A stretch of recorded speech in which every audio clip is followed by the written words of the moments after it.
Level 1. Rhythm. We up in here today. Yeah. Check it out now. Let me tell it, homie. Around my territory, listen to my true story, let me tell it, homie. This is how it pop off around my territory. Better show love, show never better back up off me. This is how it go down around my town. Defending my title, survival, defeat challengers. Check out how I made it from scratch, just call me crossfader. Wrote it down on paper, now haters can catch the gas vapor. Crossing state of federal flavor, we keep it several. Now wipe the sleep right out your eyes if your vision's blurry. We mainly ravage those savages who fly by night. With Alibaba notorious, you can call me Papa. The showstopper, hold it down like a shot blocker. So all my riders get up and do the gangster strut. You a dime chick with a big butt, now mix it up like mutts. Getting dirty in the dust, the kid and never lose my touch. When the pressure's on, still guaranteed much. Strung out on you. Believe in my heart every night and day.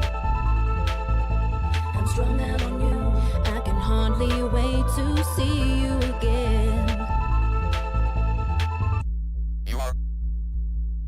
You are correct.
Yep. Intro was banging. Yeah, no sound. Let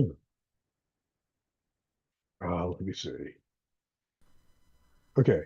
I'm heard. Say something, Doris. Yep. You?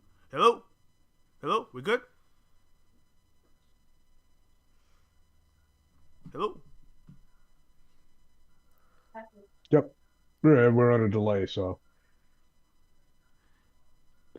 Do you hear me now? Yeah, I think our audio is good. Okay, good. Okay, so yeah, it was actually at the wrong channel. I'm sorry, ladies and gentlemen. Let's start this all over again. How are you doing? I know this storm is actually getting everybody all into a weird bunch. How are you doing? I am HUD Zero, Torrance Hudson, the old school player, the Iron Heart of Xbox, and of course, I want to welcome you again to another episode of Gaming Treble. I am hoping that you have an awesome day. Besides this freaking storm outside, I'm hoping that you guys are not shoveling too much, because I mean, it's starting to get harder out there. And if they, Tony, I mean, I noticed that you actually did a little bit of shoveling too. Yeah, and I'm getting ready to do some more. I hope it's at Oh, light. I hope it's at light powdery snow. I I, really do. yeah, I know. So, but before we go into further into thing, I'm going to introduce you again because you do have the best shaved beard in the business, and of course, he's also about those ARPGs and JRPGs. And I said it again because I was really quiet. Your cookies are gone, man. Your cookies are gone. And of course, he is also about putting you into a chokehold and making you tap out. The one and only Tony San Miguel, the Neon Shogun. What's up, players? Thank you, Taurus. Biggest heart of the Xbox too, man. Let me tell you. So yeah, we're dealing with this storm. I'm snowed in. We can't go on the roads past 9 p.m. tonight, and I've got about 40 minutes left. I don't have anywhere planned to go. I'm home. I'm safe, cozy, just me and my wife. Enjoy the night, talking and hanging out with you guys. So, what's everybody been playing? Let me know. I hope you have some hot chocolate that stored up and everything because I think those stores are probably going to be closed most of the day. Well, not closed, Yeah. but I don't think anybody's going to be going out to the store anytime soon. The gym's closed tomorrow. That's how bad they don't close for nothing. Wow. So it might be something big. Yeah, my kids are actually my son is actually off. They gave I got the phone call like I think it was like around 2 o'clock. No, it was like around 12 o'clock. It was like almost 12 o'clock in the afternoon. They called me on my phone and it was like, oh, the schools are closed. I go, oh, wow, okay, I guess, yeah, they're anticipating it. Yeah. But then I was like looking at that side of the thing, and there was like little tiny snowflakes. I was like, for this? Now I'm looking outside the thing, the whole entire road it is changed. covered. Yeah. It changed in the past hour. I was like, uh-oh. Yeah. And already, some of the cars and everything look like they're starting to pile up and the thing. That's, yeah, buddy. It's gonna Let me ask you something, man. Yeah, what's going on? You know what used to happen when I was a kid, right? And it would snow like this. I was hope it would always be on a weekday, so I definitely get a day off from school so I can play video games all day. Yes, right? I love it. Yes, and I love those days. I would get mad if it would snow on a Friday night because I'd think it would be melted by Monday morning and I'd have to go to school. So I would always hope for snow to happen in the middle of the week. You know what? I concur because I mean I wanted to hit on like a Monday or maybe a Tuesday, like after the weekend. So it'd be a long weekend. A perfect night. Yes, tonight is a perfect night. Yeah, because it'd be like Saturday, Sunday, and then Monday, and it'd be like, oh, it's a 3-day freaking weekend. It's freaking amazing. I love it. Let's see. YC said, news said that this is the first time in history that all New Jersey is under a blizzard warning. Wow. I don't literally all. Really? Huh. I never really paid attention, so probably. Interesting. You know what? I mean, to be honest with you, this is the first time they actually even mentioned the word blizzard. Now, because I mean, I haven't heard that word in decades. Yeah, hey, look who it is. Hey, there he is. Woo! What's going on, gentlemen? Hey, what's going on, man? I thought you got captured again. Have you gotten any sleep? You're still doing with that bullshit again? No, it's Yetis. It's Yetis. It's Yetis this time. Oh, wow. Yeah. Yeah, because it's snowing. That's right. Yetis, gorillas, monkeys, whatever. It's all the same bullshit. Come up with something new, guys. It's getting old. You guys are boring, man. Fuck. Hey, man. Well, welcome to the show, man. I know you're gonna only be out here for like a short period of time, but but yeah, this show is gonna be very interesting because we're gonna talk about the huge shakeup that's happening over at Xbox. The Blue Point actually getting shut down by PlayStation, which is actually pretty odd, which is very, very odd. And then of course some new blood that's jumping into the shoes over at Xbox, and one lady, who never had any video game experience in anything with dealing with the industry at all. Not one lick of it. No, she's only known for her AI experience, and that's it. So that's all there is to it. And plus, we forgot to give a special rest in peace because we forgot to mention that Hideo Sato, the programmer from Sega, passed away. Oh, that's So right. Yeah, that was, that passed away last The week. guy who saved Sega. Yeah, he did. Yeah. He did. and thanks to him, he was the one who created all those wonderful Sega systems at the time. So, Yes. without him, So forget it. Yes. let me get this straight. This lady, she has no video game experience. She's going from AI. Just Came from AI, initiatives. came from AI, and people are calling it is nothing but another a DEI hire. Didn't earn it. So, That's what they give it nowadays. so basically, let's make our playing experience even more soulless. Well, there you go. All right. See, listen. It's basically the same thing. Like they remember that who's that new president for Nintendo of America? They just hired her, and she had that. I forgot her name. Her name is irrelevant. Yeah, I forgot her name either Yeah, though. But so- nobody's people are not too happy about that one. Yeah. As well. So, yeah. It's a sad day in the industry where we actually have, I guess they're getting desperate because right now they're bleeding money. The whole entire industry is bleeding money. Console sales are down 30%. Video game sales, software sales are up, but console sales are down. Even some of the They brought that on themselves, man. If you think about it, You if know? you don't even need Yeah, an they did. Xbox to play Xbox, well, then what's the point? Yeah. Yeah. There you go. Right. Exactly. So but for some odd reason, services and software is up. So I mean they're getting money somewhere, but they're losing money elsewhere. So they're bleeding money, and I don't know what the deal is. But we're gonna get straight into it because really, this right here is something. It's a discussion that we really need to get deep into. Because listen, for rumblings on the street. Because I actually went out yesterday. I actually went to the Palisades Mall and I went to a place called True Believers. Shout out to I mean it's a small spot and things. Mostly like memorabilia and classic stuff, classic toys and what have you. Pretty awesome. Yeah, But they have like coins. Yeah. Yeah, they have like Magic the Gathering cards and Pokemon cards. That's where they exactly. get their. That's where mostly they get their money from. Right. And then they have a small little section for retro games. Now here's the funny thing. No one was in any other spot of that place but that tiny little spot where the retro games are. There's like a handful of people. Young ones, old ones, whatever. They were looking inside there for NES games, Super NES games, Game Boy Color games, Game Boy Advance games, OG Game Boy games. DS. Yes, DS games. Yes. Yeah. This industry right now is doing a huge, almost reverse because people nowadays are getting sick and tired of online the online shit. Mm-hmm. They're getting sick of it. Yeah. Because right now because online, even though it has some benefits, it's mostly negative. We're talking about 60% because number one, price gouging. The prices change at a rapid pace. Two, everyone wants physical media, right? Some games and things. Some games, for physical media gets delayed. Why? Because they want people to buy digital first. Yeah.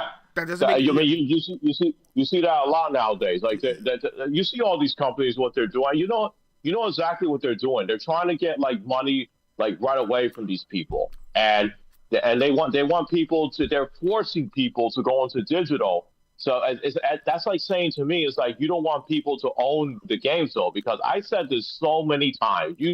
Tony and Torrance, I say this a lot of times already. Yes. Is that when you buy digital, you're not owning the game. You're just paying the license to play that game. Yep. And if you with the physical, I mean, they can't take that away from you. It's like you just put that in and that's it. That's just yours though, because you see a lot of these digital games though, like they could just like take that away from you in an instant. That's why I told people that physical media matters. Now, I know a lot of people get tired of me saying that over and over again, but I just have to just keep saying it and let these people know, Yeah. They just have to learn. And plus, I think you've seen that video that I sent you guys with Clayton Morris Like, he was calling a couple of retro stores, and they said that their place is booming. And then there's parents nowadays, they don't even want their kids to go online anymore because what's that game that what's it called? It's called Roblox. Roblox. Yeah, I don't know if you heard. There was an incident that this woman, like one of her kids, was playing it and then met a stranger online, and this guy was like in his late 30s, and he actually like came to their house. What? Yeah.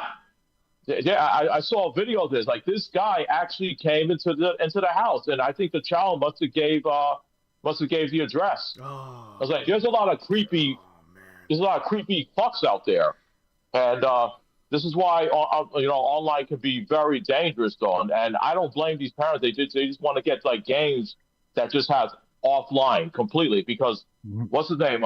Clayton Morris. He even mentioned that parents just want kids just to play systems that doesn't have any online, so they know that their kids will be safe. Yes, I agree because look, I mean, I tell people all the time, you know, with the Xbox Live, it was innovative, it was new, it was something really really awesome. Right now though, predators are out there and they're utilizing this. It used to be just the internet, you know, because you go on the internet and whatever, stuff like that. You go on the computer, PC, whatever it is. People go to these strange sites, whatever, right? Now they're targeting console games. They're online, you know, online only, freaking games as a service games. They're targeting that. And they're actually doing, and it's disgusting. And even worse, the CEO and everything, who actually is in charge of Roblox and everything, is not doing anything about it. They're not doing anything about it at all. They're just, you know, and they're allowing this? Are you kidding? You know, I mean, I have a lot to say about that. You know, they're going after, you know, I mean, don't be Fortnite and everything, you know, you got to be careful about that. I mean, I know there's more of a tighter ship over there, but still. They can target people, you know. In Overwatch, same thing. A lot of games that are games as a service. That's how they get them. Oh, how you doing? Whatever stuff to tell. Hello, fellow chap. How are you? How are you doing? Mm-hmm. You know. Oh yeah, I have that too. I have a dog at home. Would you like to go see our dog? Yeah. Okay. Hey. That's how they get them. Yeah. That's how they get them. When the parents don't pay attention. When the parents don't pay attention, they just they have behind closed doors, right? They might be whatever it is, and the parents don't think anything of it. They parents need to start to be aware of what their kids are playing and what their kids are doing, and it's a damn shame that that industry has gotten this bad. It's gotten really bad now. It's all about money. It's all about profit. It's not about what you like, what you don't like. They don't care about that. All they care about is the bottom dollar. That's it. That's basically what it is, though. And you know, this is also a sad thing. There's another dark side story I also heard that kids nowadays, they're actually I've been looking at percentages on what kids are looking into nowadays, and this really shocked me because I saw this on another video. A big shout out to Clayton Morris once again. He went through looking through a diagram, like a data, and there's kids who are like spending more time on like gambling sites. And this is going to shock you guys a lot. Gambling sites, that's shocking enough. That's shocking enough, yeah. Gambling sites, and you're not going to believe the one I'm going to tell. The second one I'm about to tell you. OnlyFans, and these porn and porn sites. That was more believable to me. Yeah, listen. I mean, unfortunately, it really disgusts me, and I'm like, how the hell are these kids getting access to it? Like, where are they getting this money? It frustrates me. I mean, kids should not be going into these sites. I mean, parents don't. Man. See, the thing is, these parents are pissing me off, man. I'm telling you. Parents right now, they don't lock their freaking card. They make it easy. They make it easy access. You know, they put their credit card online, right? They don't lock it out. They don't do any of that stuff. And now it's easy access. So they get all their Z points, they get all their freaking, whatever points and stuff like that. And they can easily go to any other site and everything, and they can use the information. You never know what the kids are capable of doing nowadays. I mean, these kids are smart. These kids are, really highly intelligent. They find ways. Yeah. Think about it. When we were kids, who was programming VCRs and stuff? We were doing it at 7 years old for our parents. The kids know. The kids know, and they're wily, dude. Yep. Yeah. And it's real. And you know what? And me being a parent, I have to know what my kids are playing. I have a monitor on my freaking on my phone, tell me how many hours anybody is on, whatever it is. I mean, now he's gonna be 18 tomorrow and the thing, so he's gonna be big one. Happy early birthday. Yes, yes sir, yes sir. He's gonna be a grown man. I was like, okay, boy. Yeah, don't worry, you're still my little son. But but seriously, I monitor how many hours he actually is on. Whatever he's watching, whatever he's doing, I know. I know what sites he's on. I know what he's playing. I know what he's doing. I know what where he's been. I even know what kind of candy he likes. Basically, that's how I roll. But I'm watchful. Yes, because I know what kind of kid I was. Right. And I know these kids are even more capable than that. So all that nonsense about no. See, what you don't understand is that kids need to be guided. They need to be guided. Because if you let them loose, and I can go into school systems and all that stuff, and I don't want to. This is not the kind of show, but we are the first line of defense. Parents are the first line of defense when it comes to anything. Internet, outside, friends, whatever, whoever they associate. You are the first line of defense, period. And whatever happens and everything, guess what? It's your fault. I'm sorry. It's your fault. If you're not asking questions, if you're not sitting right there saying, "Hey, what's going on? How you doing? What are you doing? What you been?" Stuff like that. If you see somebody, if you see them upset in the thing, say, "What's wrong?" You are the first line of defense. Period. Not the school, not the principal, none of that stuff. You.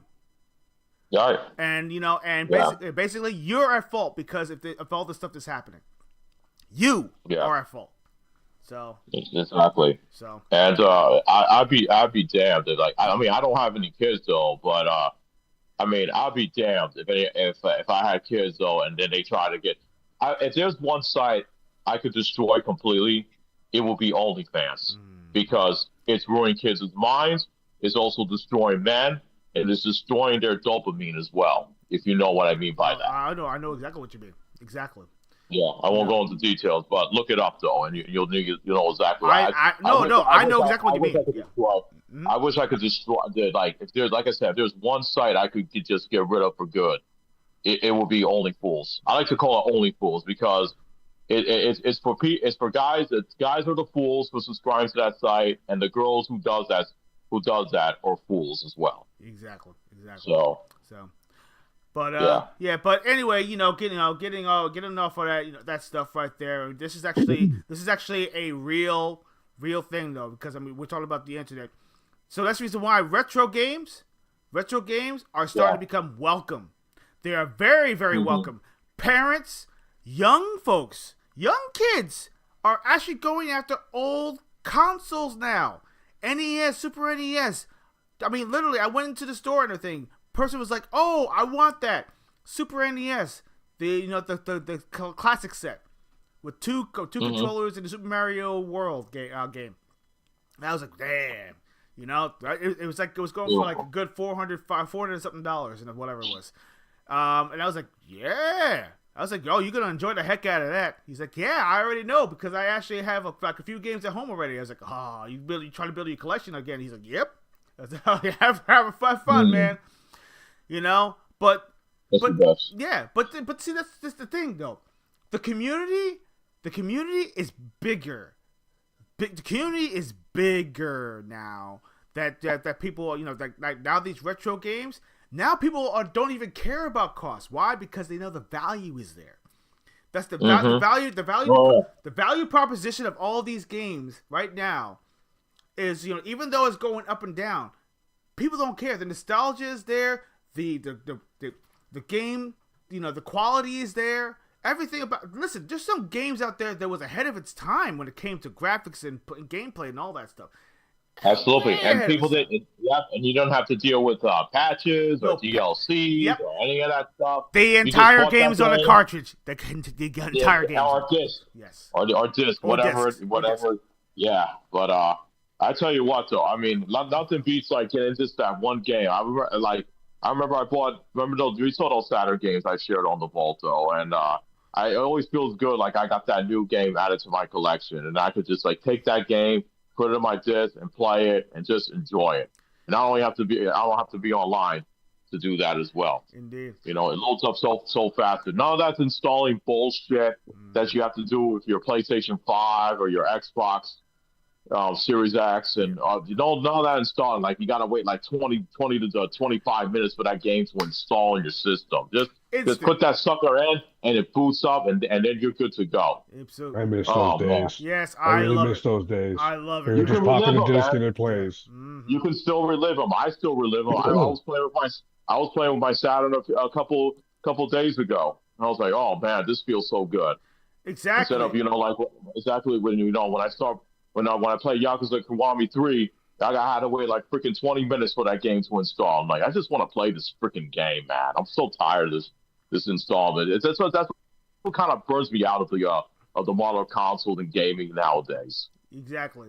Listen, I feel like people have lost the plot. It feels too much like, you remember the days where, I mean, maybe if you actually, this kind of ages you a little bit. When you used to have like 5 or 6 discs, 5 or 6, like literally too. Like for DOS and stuff like that, you had to like literally pop in disc 1, pop in disc 2, pop in disc 3, pop in disc 4, pop in disc 5, and then when you pop in disc 6 and everything, that's like the game. So you're like, everything's PlayStation in. 1.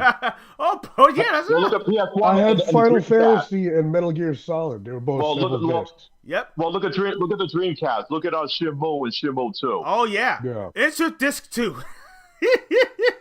Yep. Oh, good times, man. And there you go. You got you save and plus you save your data, and then you go on, and then you take it out this one, and you put on 2, and then loads up your data from the memory card from the VMU, and that's it. And you continue on with your journey. And Code Veronica, same thing. Yeah, Code Veronica. Yeah. Yep. Man, oh man, good times, man. I mean, you know what? And people nowadays, when it comes to retro games, they don't care. They don't care. You know why? Because the games are fun. The games are what it's all about, and it's so awesome. So speaking of which, another thing, I have a couple of things from the Game Vault that I wanted to show off. I wanted to see that. I didn't want to miss that. So. Yeah, absolutely. So I actually picked up a couple of games that I think for some retro. So I'll go check it out real quick. Go. All right. So if you're a fan of the OG Game Boy, I actually had a couple of games that I was searching for, and I finally found them, and I'm so happy that I got them. And I wish they were actually in box, because I've actually been looking for them. So I'm gonna show off the first one. So here we go. Let me check it out really quick. Let me see if I can change this right here. Boom. So that way you can see. Yes. Alrighty. All right. Oh, nope, that's not it. Get that out. Speaker. Boom. All right. So here we go. This right What's here. This? It's Super RC Pro-Am. Oh yes, with the big box. I remember Yes. that it had the big box. I remember that game. Yes. Yes, Super RC Pro-Am. I love this freaking game. I was looking for this game everywhere, and I actually finally got my hands on it again. I mean, believe it or not, for the OG Game Boy, it was kind of blurry. But once I got the Game Boy Slim, the small, the small one, Mhm. Pocket, Game Well, Boy the Game Pocket. Boy, you mean the Game Boy Pocket, Yeah, right? Game Boy Pocket with a cleaner screen. Oh, And those everything. are Oh awesome. my gosh, so I love those Game clean, Boy Pockets. Yes, So- my brother had one. so freaking good, so freaking clean, and I love this game. The thing, this is I hear was like pure nostalgia. I love this freaking game. I mean, it's just like Yeah. just like the original Archie Pro-Am. Love that freaking Yeah. game. So Good pick, man. yeah, That's absolutely. awesome. And this game right here actually literally got stolen from me and everything when I was actually away. And but I finally got my hands on it, I think. It is Battle Arena Toshinden for the Game for the Boy. Game For Boy. the Game Boy. Yes, I remember that game. How's Yes. that? I never played it. I never played it though, but I did see the advertisements for it though. It's Yeah, go ahead. It's not 3D. It's actually more of a 2D Right. It's more like a 2D platformer and everything. And yes, you do have edges on both sides. But you have all the super moves, all the characters, actually literally the Wow. whole entire roster Yeah, is look actually at in this that. game. Yeah, pretty awesome. So Yeah, I barely see that game though. You know, it's a hard one to find. King of Fighters 95 on the Game Boy. That's a hard one to find. dude, if they had that game, I would have grabbed that too. I mean, a little Oh, because that was really good too as well. yes, That was a really good one. yeah. But So it's very hard to find. yeah, so these games right here, and I think, dude, I actually fired up my Game Boy to play these games, and I was like, oh my gosh, it's just nostalgia overload. You're telling me, man, all the super moves were in there, everything was in there. It was so good, you know. Mm-hmm. Oh Good. man, Yeah, that's awesome, man. so Wow. But yeah, that was my those are my picks in the thing I picked up in the thing. I told them there's a couple of other ones that I actually told them. I said, listen, if you guys see this game, like I told them, King of Fighters, if the King of Fighters shows up or a couple other games that shows up, I said these are the games that I want. Call me, let me know. Dude, You know, Dude, if they call you for King of Fighters 95 on Game Boy, you gotta rush in and get that immediately. Hell yes. That was such that I could not believe how good that game was. The controls in that game was, oh. I was shocked. I was shocked for a Game Boy.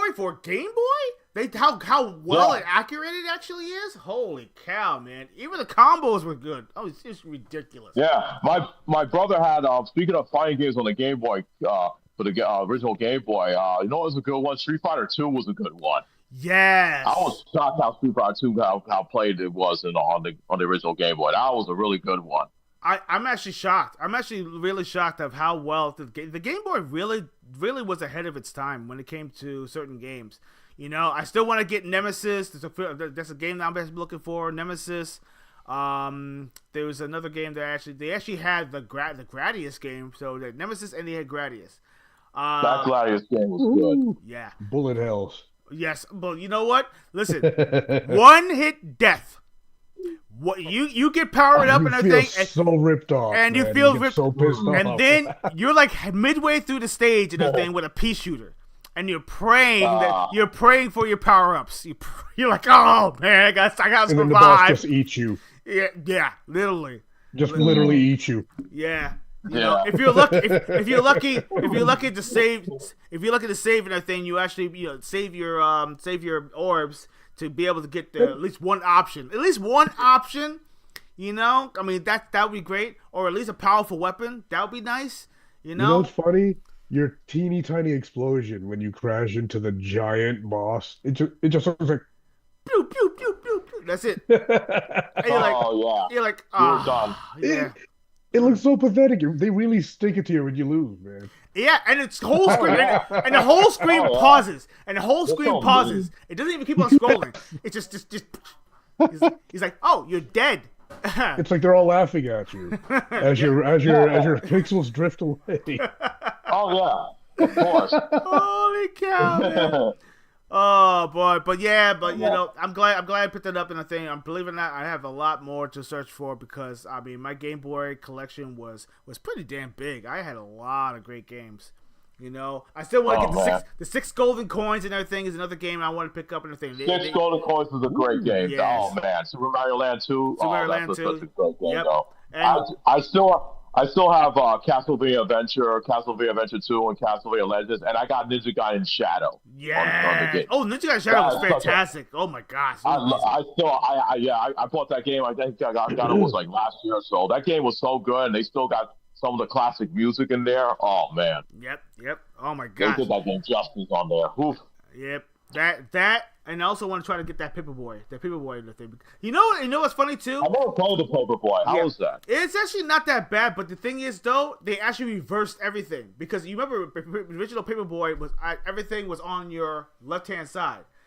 This one, everything's on your right hand side, which is ridiculous. Okay. So everything's reversed. So you're throwing your papers on the right. You have to get kind of reoriented with how you're playing the game. That's weird. Yeah, That is weird. It's weird, man. Wow. I picked up the game because I think one of my classmates actually had it, and I was like playing it. I was like, oh, I love Paperboy. Can I give it a shot? He's like, yeah, sure. I played it. I was like, what the heck? Everything's on the wrong side of the street. And it was. I had to reorient it myself because I'm so used to the arcade version where everything was on your left hand side. Exactly. Yeah, the NES and the Gen. I used to play the Genesis version a lot though, because my godbrother had that.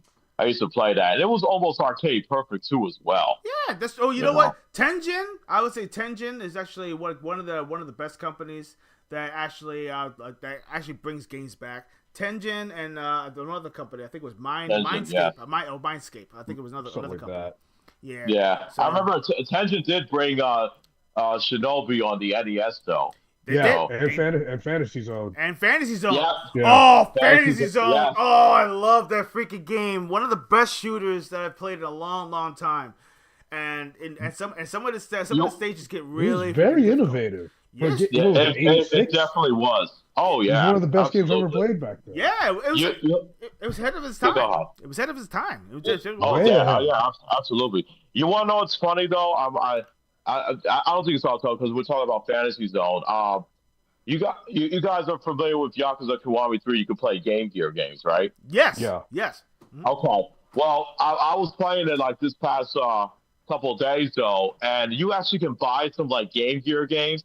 Well, a couple of the Game Gear games you could actually play in that game. I know because there's like a room that you have, and they got the Game Gear right there, and then you can actually play it.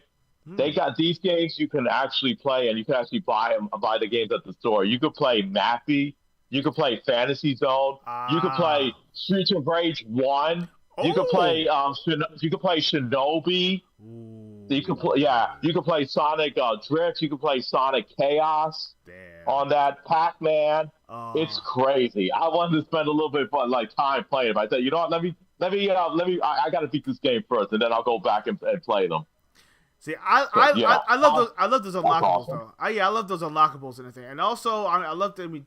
Because it's kind of like in Shenmue when you actually get a high score or something like that. You actually unlock the game. You could play it like just without even like playing the game. You just go straight to the options and you go to extras and you actually can play the arcade version of the game. He's like, oh, I can play Space Harrier, great. I can play Outrun, great. I can play Afterburner 2. Oh yeah, great. Freaking amazing. Yeah. Mm-hmm. So, I love when Sega does that with their games. So like they always put their classic games you could play, and putting the Game Gear games on there was pretty awesome. They actually went all out and everything, and they actually decided to add. I love when they add games like it's Daytona USA 2. It is, but it's not. It's like it's basically like Sega Racer 2 or some weird generic name, but it's like actually it's actually. You have to drive the Hornet. You have the Hornet in the freaking game. So yeah, it's definitely that, and also Scud Racer, which is another game, which is actually called Sega GT in the arcade. And I was like, oh, they have Scud Racer too? No, stop! Don't do this to me. You know what? Sega knows how to tug at the freaking nostalgia strings, man. They do, and trust me, that's how they hook me. That's how they hook me every single time, and I'm like, damn, man, they gotta stop. They gotta stop doing that, man. I don't think they're gonna be stopping anytime soon. Yeah, so, I Let them keep doing it. I would never. I wouldn't even leave my house. I'm like, hun, call me on Friday. I'll be a little busy. Yeah. Yeah, that'll definitely be my excuse. You'll know why. Yeah, absolutely.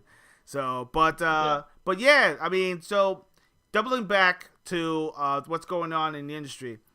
Phil Spencer. So is that all you have for the vote? Yeah, that's all I have for the vote today. I've been. Okay. There's going to be a lot more. Trust me. But Oh yeah, absolutely. I got more. I'm going to be showing later on. So nice. Can't wait to see it. Yeah. So, but going back to the whole retro thing, but yeah, all this stuff now, people are really recognizing that people are actually going to retro now because they don't like what modern gaming is doing nowadays. So can't blame them.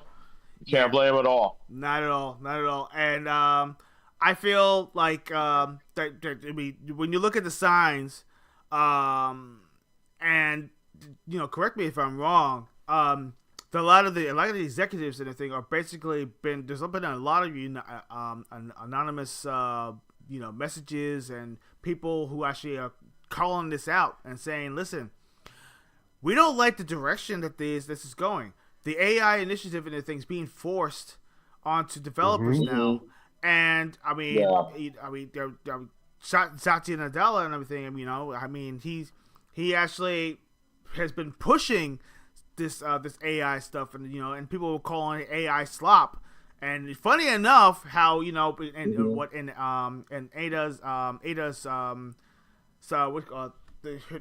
of her messages. I mean, because she just put out a huge memo, talking about hey, we don't want this AI slop. We want to show the human side of development and stuff like that, and not AI.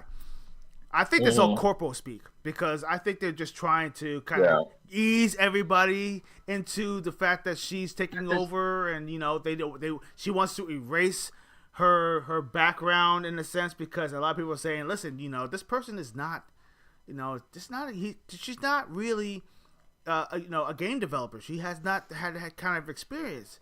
She's more she's more into the business side of things, not the gaming side of things. Phil Spencer and everything, God bless his soul and everything, but he'd been a part of the company for 38 years, almost 40. Yeah, almost 40 years. Yeah, 38 years. Yeah, 38 years. That's crazy, man. He's been there as an intern, starting off as an intern, into the gaming sphere.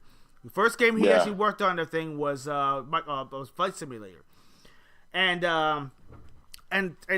believe it or not, when he comes down, Sarah Bond is resigning too. She's going to be out. Yeah, but that's a shock. This is this is the big shock, because she supposedly was supposed to be the successor. She literally was like grooming into that position. So whatever she was, that shocked me a lot though. I thought she was going to, after Phil Spencer was going to be gone, I thought she was going to take his place and was going to be in charge of everything. But then now she's leaving, and then they bring this new person in. And I was like, oh man, I don't know, this doesn't look good. And a lot of people are very concerned, and they have every right to be. I'm concerned the Xbox is going to become an AI slot machine. I think so too, Tony. Games are a little bit too soulless now. I don't want it to become that. Yeah, I don't want to. If that happens, though, I think I'm going to have to. You're going to get a lot of lazy ass developers that are going to just incorporate that. Don't care. As long as they're making a buck. I don't think it's the developer's fault, because if you think about this, Satya is actually thinning the weeds a little bit, because the AI, he is pushing it hard. He's pushing it really hard. Every single time he goes does an event, doesn't anything, he mentions AI. He mentions it in almost everything he talks about. AI initiative.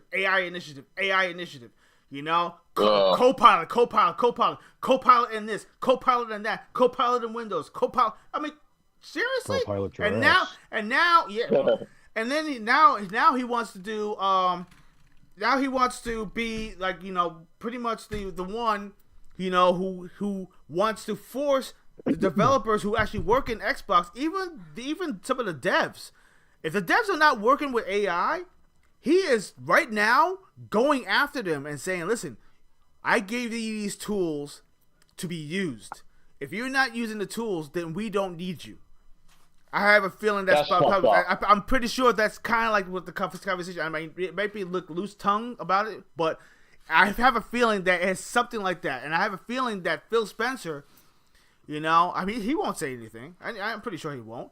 But in the back of his mind, in the back of his mind, I'm pretty sure he said something like, "Listen, this is something I cannot follow. I can't. As a gamer, so pardon sorry. Push-ups. Yeah, push-ups. But as a player, though, I can't be that. I can't be that one. I can't follow this." And Sarah Bond, she probably was like, "Nah, I'm not gonna take hold of I'm not gonna take the reins of this." And she probably stepped off. She's like, "Nah. That's probably the reason why that they put this person in charge right now, because she has experience with the whole AI thing, and that's the reason why. And then when I'm seeing this and with all the stuff that you're saying right now this makes sense, because what's happening right now, I guarantee you, this is really gonna hurt Xbox big time, because they already raised the prices of their systems and nobody's buying their systems at all, because no one's not gonna pay a certain amount of money, a large amount of money, and say that if this is gonna be an AI slop, why should I be spending my money? Like, I could be going back and maybe buy a Switch, or a Switch 2, or a PS5 that hasn't fallen into that category right now. And basically, Xbox is the one that really wants to kill the physical media, because what I've been seeing as of late, I've been seeing games like that's only coming out physically only on PlayStation 5 and Switch 2, and I say to myself, "Oh, what? This is crazy that the PS5 and the Switch 2 are getting a physical copy for that certain game, but the Xbox is only getting it on digital." And I'm sitting back and I'm looking like, oh man, yeah, it's true what they're saying. It's really true what they're saying. It's like Xbox, they don't want you owning your games. So that's the way I see it. And as of right now, I mean, I can't even defend Xbox. As much as I like Xbox, I can't even defend them at this point on the direction that they're going. I've been done with them, bro. Here's the thing, right? Look at what the prices are paying for these systems now. Mm-hmm. Damn near $800 for like deluxe packages. Easily into $1,200 if you go all out. Mm-hmm. This is insane. These prices are like if we would buy a Neo Geo back then, spend money for a Neo Geo back then. That shit was unheard of. A couple games. That was unheard of to us. We would have never spent that. But they have manipulated us into being able to pay that regularly without batting an eye. It's messed up. But and then for Xbox to become what I'm hoping it doesn't happen, an AI slot machine, then I'm pretty much done with the Xbox. What else does it have to offer that the other systems don't? Nothing now. Nothing really. You know what I mean? No. Whatever is big on there, I can play anywhere else. Mm-hmm. So yeah. I might be saying goodbye to the Xbox. Yeah, and it's very unfortunate. I mean, I'll still keep my. Go ahead, bro. It was like 15 years straight of fun from that thing, man. I love the Xbox.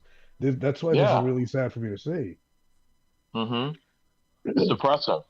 It's very depressing, because I remember when I bought the original Xbox, I was like, okay, so Microsoft's getting into the whole gaming space thing, and I like the games that they have, and then I went with them. I went with the Xbox 360, and then I was with them on the Xbox One, and now the Series, and I think the Series is their last. It might be. They're either going to be full software, but bro, remember when you brought home the original Xbox, the very very first one? How gigantic that bastard was. Oh, yeah. It looks like it ate a Dreamcast. Mm-hmm. Yeah. Or a Dreamcast on steroid. Bro, I think it was like 9 pounds. Yeah, it was pretty much like 9 pounds, but the heaviest the console's ever been. Man. Yeah, it did. Yeah, but that thing has so much power, especially you could go online, and It's the reason why you could agree with me with this on you can agree with this with me, Hmm. Tony, on this. So it's the fact that they had the games. They had the games. The original Yeah, Xbox had the games we wanted to play. They had Dead or Alive 3. They had Jet Set Radio Future, which that was the game that maybe bought that was the huge. original That was Xbox in huge. the Yeah, beginning. Yeah, mine and was then Dead or that's Alive. Dead or Alive 3. Yeah, Yeah, that Dead was or one of Alive their 3 is first what made launch me buy it. games. But Yeah, go wow, ahead. I forgot. Go on. Yeah, no, I mean, I waited for a little bit. I said, okay, because I didn't buy it like on launch day. I wanted to wait for a little bit. And then when I saw Jet Set Radio Future was coming out, I saw some previews in the magazine. I was like, oh, okay. Okay, I might have to look into this. And then I heard the reviews on it. And then I remember when I did my tax return, I went and got an original Xbox and I bought Jet Set Radio Future, and I was so happy. And then I checked out Buffy the Vampire Slayer. That was actually a good original game that's on the Xbox. It was really good. I got a side So note for you. You know what turns 20 years old this year? what's that? The PlayStation 2. Oh, that. Isn't that nuts? Isn't that nuts? That's 20 years Wow. old now. 20 years old? Are you sure? Because I remember Was it because like the PlayStation. 2006? Oh, you're talking about the original PlayStation. PlayStation 2? No, PlayStation 2. The PlayStation 2 came out in the year 2000. So it's 26 this year, if that's the case. Yeah, it's 26 this year. But you want to know what's even crazier is that Yeah, yesterday, yeah, yesterday was the 40th anniversary of A Legend of Zelda when it yeah, came out in Japan. that's nuts. That's 40 nuts. years, man. Oh man, I remember when I bought that game, and I took that game out. It was like a gold cartridge, and a gold cartridge, and then you get to say, and it had like you save your games, and that's like the first time I ever seen a game that actually saves your game, and it had the battery Bro, save on them. It we was gotta nuts, we gotta man. back up a sec. We gotta back up a sec. We can't mention Xbox exclusives and not mention Halo. Oh well, absolutely, but Our that's the buddies in the thing. chat are like, "Hey, where's Halo?" Oh yeah, no Halo absolutely. Halo, Gears of Hey, War, but Chris. that Hey, didn't come out Daryl. until the Xbox 360. But yeah, Halo was the same. But when Halo 2 came out, oh man, everybody and their mothers was talking about Halo 2. But it's just sad to see because I never thought because remember, Master Chief was the mascot of the Xbox, For a and while, yeah. seeing yeah, and now we're seeing Halo games are going on to it's going to be on PlayStation 5. It's like Microsoft just lost their mascot. That's what's sad about it. Yeah, that blows my mind, dude. I never thought I I'd see got that. I could Hey, never hey, Dorian. imagine. Yeah, I Oh, never. Dorian, what's up, dude? It feels like a sadder version of Team Sonic on Nintendo products. It's In a even way, sadder. yeah, It's even that's sadder to true. me for some reason. I don't know why.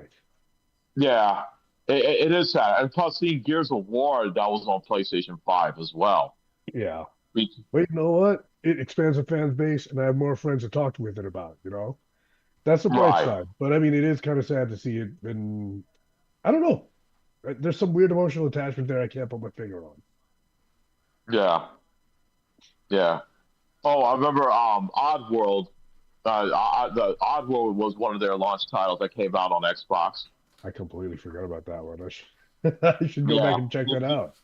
Yeah, that well, it came out on PlayStation though because Mm. AIDS Exodus was on the PlayStation, and then Xbox had that exclusive Oddworld game on there, and that game was freaking hilarious. That was hysterical.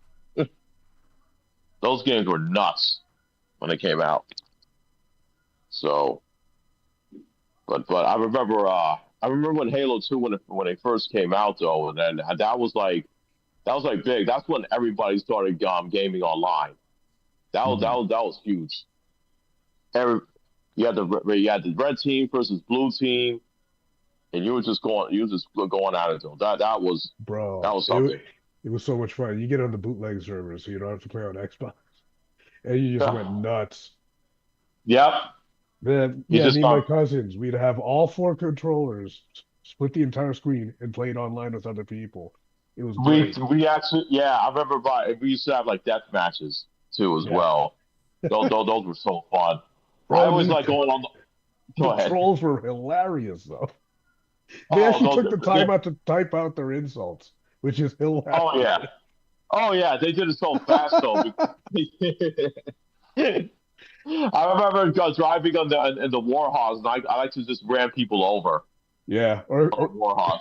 I kamikaze them in the Banshees. Just for fun, man. It's fun. Oh hell yeah, that's great. It's like, and that's it. Just blow out to bits though. And the Scorpion tank was awesome too. Oh man, that Halo Scorpion 2. tank. Halo 2's got a special place in my heart. Me and my sister beat that together.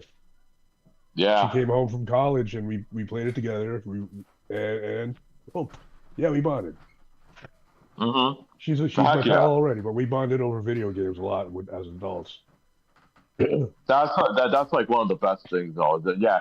The only thing that people did not like about Halo 2 was the cliffhanger ending. Yes. That was the only thing that people didn't Bro, like. you were so pissed. Oh, that pissed me off. I was like, "Jeez, what a oh man, what a kick in the nuts that was." That was a kick in the nuts to me. That ending. I hate to say it though, but Yeah. the rest of the game was great. Did you play the one with with the Spartans? Halo, what was it called? It had the guy who from that show Are you Castle. talking about him? Halo, Are you talking I about think it was Halo Reach. Halo Reach? Reach. Yeah, Halo, Reach. dude, I loved Halo Reach. It was Halo it was Reach really great. good, dude. The story Dude, was good too. I loved Halo Reach. So I actually I actually beat the game on Legendary mode because there's an achievement that you had to beat Legendary mode with single player. You cannot beat it with any other players. You just have to do it by yourself. I could not believe I did that. Yeah, It was torture, but I couldn't believe that I couldn't had believe to I be did it. stressful. Oh, it was stressful, but it was damn worth it though. Yeah, But, Reach was yeah, really good. You know what I loved about Reach? I love they have the different abilities you can put onto your character. Like you could run, you could run, and then they had so many different abilities you could do. I always like the running though because what I did not like about Halo 2 is that everybody's like in the same speed though. But me, like I want to be able like if I know if I'm in danger, I want to get out of there and hide or be able to chase somebody when they're about to go down. You know what I'm saying? Dorian You has know. great taste. He says Reach is his favorite. Reach, he Yeah, does Dorian have good thinks Reach. taste. I Yeah, love Halo buddy. Reach. Halo Reach was awesome. I don't care what people say. Well, I That's- mean, to be honest with you, when it comes to Reach, I mean, it was one of those games that really had one of the best endings, the way it should have been, because believe it or not, you know what the fall of Reach. If you ever know about the fall of Reach, Yes. right? Basically, that's what it was. Yeah, that's all they talk about. That's what So it was. That's what it was. That's what it was. It's a prequel. Yeah, it's a prequel. The ending was expected though. We knew what was going to happen, even though we love those characters because they were a team, and they always relying on each other. It's like those characters you really love, but then when you play through the game, it was like, oh, I don't want to see this happen to these guys. These characters were cool, That's the only thing that kind of like broke my heart a bit though about it. Yeah, it had some epic characters, man. It really did. They had great characters. You didn't want to see it. You didn't want to see them to meet their demise because they were awesome. But you know it was going to happen. You knew it was going to happen, I think. And also, They did that. They did me dirty twice, Xbox. You did that with Halo and Gears, killing off characters. Like, what the hell, man? Don't do that. Oh, come on. He's yeah, done. and ODST and everything was another good game too. I mean, ODST was fantastic. It was the music, really oh good. my god, because the music was so fantastic. Yes, it showed the human side of things, basically like versus Spartan, Yes. because you are a human. You're not a Spartan. Yeah. I mean, yeah, you're part of the ODST and everything, orbital digital, orbital Oh, that's right, drop, ODST. drop special unit, special trait, So you are part of that group, but you are vulnerable. When you're facing the elites, it's a battle, bro. When you're facing one of them, it's a battle, man. It's not like being the Master Chief at all. And you shield, yeah, buddy. yeah, watch that shield, buddy. It don't recharge, none of that stuff and everything. You need those charge Yeah. stations. You need to watch your ammo. You need to all that stuff, man. You gotta take cover every now and then. Take cover, If you can. especially when you're dealing with the brutes. Yeah, you have to play it smart when you're gonna go up against the brutes. Oh, Refresh my memory in ODST. Is that like this before the guys they farm Spartans out of? They juice over the genetic enhancements and everything to become Spartans. But Is it's that close? it's close, but completely off? I think what they are, they're just like special drop units. They're the scouts. They're more like the scouts. They're the ones that go out to find out, what's going on, and basically before the Spartans actually, go over there and can clean house. They're They're the ones. cannon fodder for the Yeah, Spartans. they're fart. Yeah, Gotcha. pretty much. It's like, oh yeah, we're Poor bastards. you'll take to take care of my light work. Take care of my light work and everything before I take care of the big boys. Yeah, shoot all those Yeah. bugs. I don't like them on my boots. Yeah, you take them and then we'll take My the gosh. good stuff. But doubling back, you guys were talking about games like nostalgic games like We were the talking. Xbox. We were talking about like how the Xbox is like. We were saying that like as of right now, it seems like the Xbox might be They lost meeting their its soul, demise. dude. They don't care about hardware It might be anymore. meeting They their lost their demise, and soul. then and Tony and I we were discussing about like the original Xbox and how it all started. And it's just sad to see what's going on right now. And Having launch titles like this, you talked about yeah, God Munches that's the Odyssey. one I was talking about. I was just Johnny talking brought that about up. one. This right Munches here, Odyssey. this game Nice. right here. I This mean, game was hilarious. still have all my Nice. in there, everything there. Beautiful. So I mean, this game right here was fantastic. Like launch. This Funny. is launch. Yeah. title. Oh. Did you guys see the room? Chris says there's an ODST crossover in Helldivers. Yes, there is. Really? Yes. I didn't know about that. That Well, kicks ass. Oh, wow. You know the reason why, Now right? I gotta play it. I know I gotta play it soon. Yeah, some of the original team of Bungie actually joined in and helped That's right. helped launch it. So they actually put it together. So it was perfect. I mean, come on, man. You can't really. I mean, they both do their drops and all that stuff. Come on, man. It was a match made in heaven. It was, Yeah. and Yep, it was Dorian's perfect. got it. Confirmed by Dorian too. So That's something I learned today. Oh, speaking of games though, did you guys see that Double Dragon Gaiden? They actually revealed they actually put in more characters. I've got catching up to do. Though. listen, Double Dragon I'm very Gaiden. happy. Double Dragon Gaiden Okay. is not even a games that are service and everything, but they keep on servicing us, and it's free DLC too. And it's free. And it's Dude, free. I tried out those characters. Let me tell you something. Bibi Lee is a fusion of what happens if Billy and Jimmy Lee do the fuse dance. Like the Dragon Ball that fusion movie- dance. You're talking about that the dance? Dragon Ball fusion. Yeah, That's Bimmy. hilarious. that's how, Let's get Bimmy. dude, Bimmy. yeah. Bimmy and Jimmy. Bimmy Lee is a That's pretty funny. fusion of Jimmy and Billy Lee together. This nonsense well, is fan service, man. They're just having fun with this. Dude, the way until you do their specials. Their special is actually the one from the Double Dragon arcade when they power up in that fighting game, when they go "You get sure," and then that fire burst comes out of them when they transform. Wow. Oh, yeah? That's one of their specials, yes. And the other characters they have is Jackson. He's the boss from Super Double Dragon in the second stage, the boxer. Oh, that's right. Dude, let me tell you- Yes.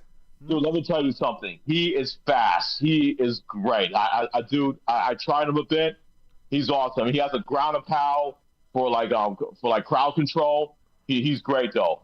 The character I am not too keen on is Jim from Double Dragon 3. Jim was the first boss of Double Dragon 3, and he was the brother of Machine Gun Willie. He has a shotgun, and what sucks about him is that when you do 2 shots with your shotgun, you have to reload, and that leaves you open. Well, Yeah. that sucks. Like he can throw dynamite though, but those are only good if the enemies is far away.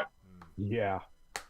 bunghole. Yeah, so I don't find him fun at all though. And then they have Agent Okada. She wears a samurai outfit, but she does more charge attacks though. But she does have some good special attacks though. But the only characters I like from this DLC is Bimmy Lee and Jackson. And what is this we got? Oh, the Bloodwake. Bloodwake. Oh yes, Bloodwake. Another game that came out for the OG All right, man. I'm Xbox. feeling left out. I'll be right back. I love this game. Bloodwake, fantastic. I mean, it's like one of those games. It's like basically, how can I put it? It's a boat demolition strategy, like cargo and all that stuff. You doing pretty much everything. You know, you're going to all these different ports and everything. You're defending certain areas and defending cargo and all that stuff. And dealing with these pirates. You got machine guns in the front and all that stuff, and you'd be able to leave like freaking bomb packages from the back and all that stuff. It's pretty wild. It's awesome. I mean, I never played it, but it sounds cool. Fun as hell. So it's like one of those games that I feel like they need to bring this game back. I keep on telling them, listen, what about Bloodwake? You gotta bring back Bloodwake. Made by Microsoft. Basically, right. What's it called? Storm Point Studios doesn't even exist anymore, but it's actually owned by Microsoft. So there you have it. And Microsoft's not even doing anything with them right now. Microsoft has so much dormant IP. It's not even funny, and they're also sometimes stingy with it too. Because look, Sunset Overdrive is still in limbo. You know, it's all around at the round table. And they have everybody sitting right there in the long table, and you have the head of oh yeah, there it is. Yes, beautiful. Prince of Persia. Oh yes, Sands of Time. Prince of Persia. One of the best games. One of the best games. Absolutely. These two took up a lot of my time. Oh yes. Oh yeah. Well, of course they're fantastic. So, but I can see it right now. They're actually at the corporate level, and you have the big CEO at the front of the desk. He said, "Okay. So I see that you're actually making this single player game. How much are you expecting to sell within the year?" And then I'm going to come up with some BS number. Oh, I'm expecting to sell 10 million, 13 million, 30 million, whatever it is. Can you get more than that? I'm not too sure. There's a possibility because I mean.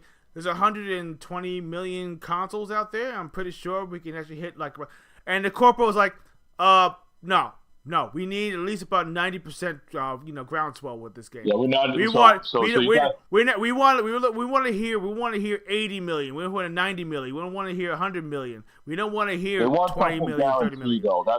I think that's the reason why they don't want them doing another sequel to Sunset Overdrive. They want something that's going to be like, oh well. People nowadays they love Marvel, so they're gonna bring out Wolverine, and now there's rumors that they want them to do a Venom game now. So, I wish them the best of luck, and I'm hoping that they actually do sell a lot of copies, because if they don't, think about this, right? That's the reason why they're not going back to Spider-Man. They're not bringing no more Spider-Man games, because it's like, hey, Spider-Man didn't sell a lot of copies. They only sell 40 million? 40 million, everything? Pretty much, across the board, 50 million copies. That's it. That's not a lot. The first one did extremely well, but the second one, not so much. Not so much. And now you look at the numbers. You got to think at a corporate level. These guys and everything, they're looking at big profits. They're not looking at small profits. They're looking at big profits. And the money comes from software. Yeah, granted, they actually do sell hardware. They make very little money on the hardware. Software is what it's all about. So they're looking at a 1-to-1 ratio. They're not even looking at maybe possibly 30%, 40%, 50% actually going to be purchasing this game. No. They're looking at 80%, 90%. Hell, let's get ambitious. 95%. Let's be realistic. That's what they're looking for. They're looking for that attachment rate and everything that's actually almost 1-to-1. That's how they make their money. And corporations, that's the reason why Blue Point probably got shut down, because they were in a problem. Think about this. You know, because I mean, we're gonna get into this. They actually shut down Blue Point Games, and we're looking at the reasons why. That was sad. Right? Yeah, it's really sad. I mean, because Blue Point was making some of their games, like for instance, they made the Demon Souls, they did the remake. Absolutely great game, absolutely fantastic. So yeah, I mean, okay, Johnny's got to go. Hey, Johnny, no problem.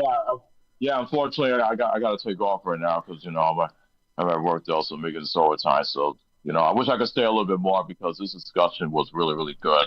I love every minute of it. No, it's all good and everything. Like I said, Johnny, you're always awesome and everything. Come on, and make that bread, man. Yeah. So I just want to say, to the chat, thank you for joining us. I'll be back on Friday, and I'll put my links up if you want to follow me on Twitter and X. It's at Johnny Elisea, and then on Instagram is here as Johnny Elisea. You can follow me there. So, but I'll definitely catch you guys on Friday, and I know it's going to be a great one. Awesome. Get home safe, man. Once your shift is over, all right? Yeah. All right. Thanks a lot. You guys have a great night, chat. Have a good night as well. All right, take care, guy. Get home safe, pal. Peace. All right, thanks, man. All right, later. So, but yeah, man. I mean, we're getting back into that. That's the realism. That's the realism of what's going on. Look, the Blue Point was actually considered like one of their companies that actually was supposed to help resurrect old IP. That's what they're made for. They actually had a game supposedly that was supposed to be in the works, and they canceled it. They said, "Oh, well, we had to cancel the game," and then they were supposed to get into another game. Now, I'm pretty sure this is what happened. They got some of the black suits coming to the the offices, probably 5 in a row, walked in with their books, said, "Hey, so when are we expecting our new game?" I'm not really sure. We're looking at probably like another 4. When? Probably another 4. Yeah, exactly. Another 4, maybe 5 years. But we do need more funding to actually fund the game. That's very interesting. Okay, no problem. You know what? We'll get back to you on that one. 2 weeks later, pink slips got sent out.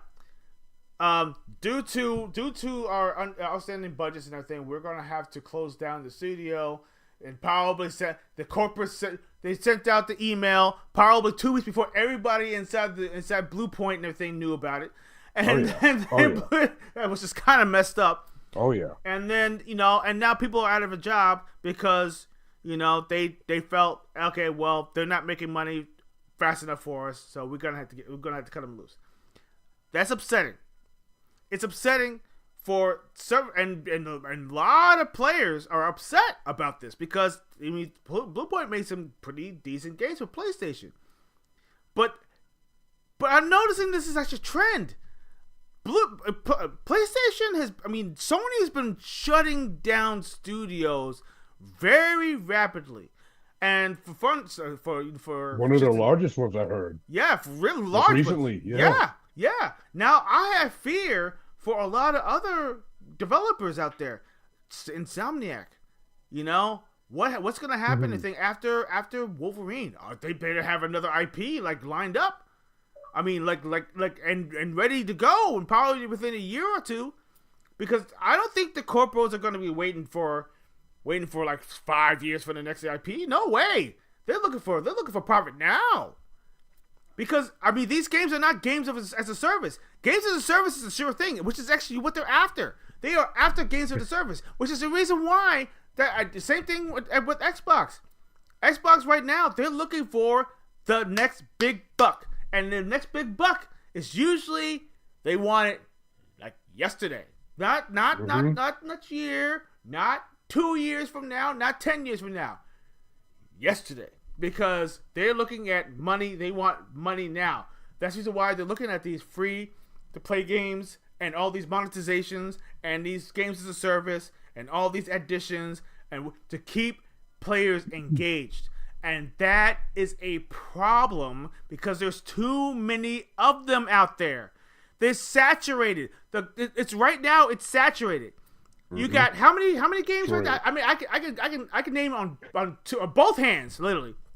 What games that they're actually, what games they're actually still in service right now. You have what? You have Roblox. You have Fortnite.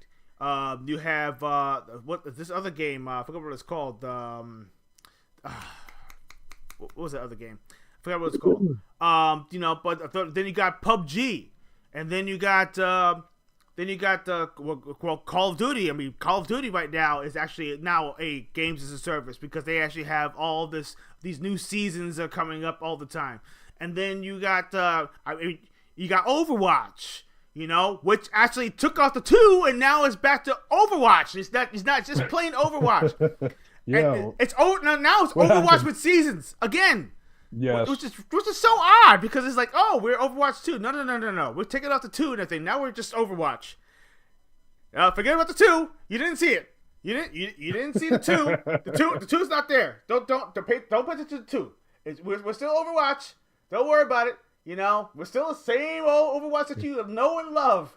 It's all in your head. It's a Mandela effect. Yes, it's all in your head. But we have we still have the monetization. The loom's not there. Yeah. Oh my gosh, man. It's like I mean, seriously, it's just a fruit. The loom's not there. The loom's not there. Exactly. I mean, for God, I mean, they it's like these corporations have this sleight of hand, and they're playing us players as dumb, as like pretty much like little drones that just get drawn to a flame like a freaking moth and everything, a lost moth. Oh, pretty light! It's burning! It's pretty much what's going on out there. It's ridiculous. I don't know. I mean, and it's frustrating to me because I feel like this. Let's see. Dorian's logging. Yeah, of course you did. Ha ha. But seriously though, I feel almost slighted. Because I actually love the Xbox brand. I do. I love the Xbox brand. I called myself the Ironheart of Xbox for a reason. Because Xbox has been slighted so badly after 360. And I felt like Xbox One had potential. But the thing is that they didn't stick to your guns. And they felt, well, you know what? Let's appease the players out there. And take away the Kinect. Let's take away all these services.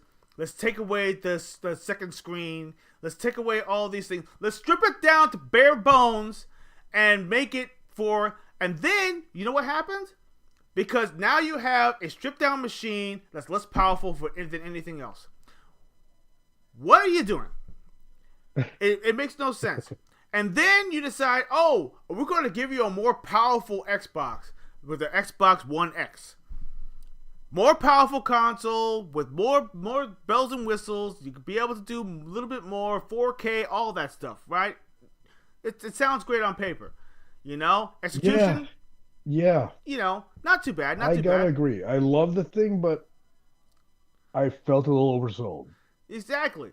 And on top of that, you didn't really have any exclusives to really go with it, and which is actually didn't really help much. Yeah. And then the corporate decision. They said, let's do something called Game Pass. Game Pass and a thing, which is actually a good idea. It was a good idea. And, and it started off slowly in the beginning because it was like only a handful of games, and then whatever was backwards compatible, they added on the list. Then they decided to throw more awesome games in. They said, we're gonna throw some opened games. up with awesome deals, games, dude. Yeah, let's get those deals going. The thing, they work. Gears 5 is what sold Game Pass. Yeah, it's crazy and it's awesome at the same time. And and the price was not that bad. It was like what, $10 or something like that for Xbox. For Game Pass, $10. Yeah. And for first start and for people who actually just got started, they had a deal that you could actually get started for $1. $1. You can actually get Game Pass and everything for for a month. Just to get started, just to get a taste. We want to get you hooked. We want you to give you a taste, and then you get access to hundreds of games, right?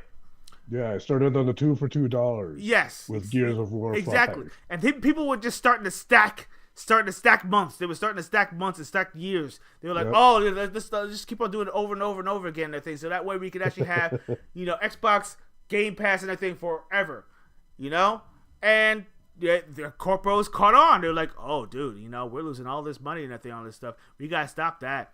Oh, the sharing? No, we can't do that. We can't share. No, we gotta stop that.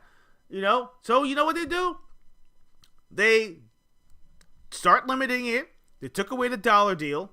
They increased the price because it used to be like $10 and everything. They actually moved it to like I think it was like $10.99, $11 or something like that. And then the prices just kept on going up. It was creeping on him. He said, "Oh, we're gonna increase the price, but we're gonna give you more features. We're gonna give you an opportunity to get these deals and everything. Where you can actually get the DLCs for like lesser price or whatever it is, and you get these little perks. The perks pop up. Oh, we're gonna give you a free movie. Oh, we're gonna give you a free music thing. Whatever it is, I don't know. Pick a feature." Just to kind of creep you in, to keep you locked in, And then, what did they do? They took away the year. Because you could be able to buy the whole entire bundle. You could buy it for a whole entire year. Then they stopped because they actually increased the price, and then they stopped. Now you only get 3 months, not a whole entire year. 3 months. It's like 3 months, and then I'm sorry, they do have a year. But the year was expensive. It was like 120, 130, something like that. It was some weird, ridiculous price. I was like, oh my God. No. Wrong. Bad. But you see the trend? And even worse, Sony was like, oh, you guys are increasing prices. Maybe we should increase our prices too. Oh, let's add a feature, let's add tiers. Sony was the first one that did the tiers. First one. They were the first. They did the tiers first. And then Xbox is like, oh, we'll do you one better. So but anyway, go ahead.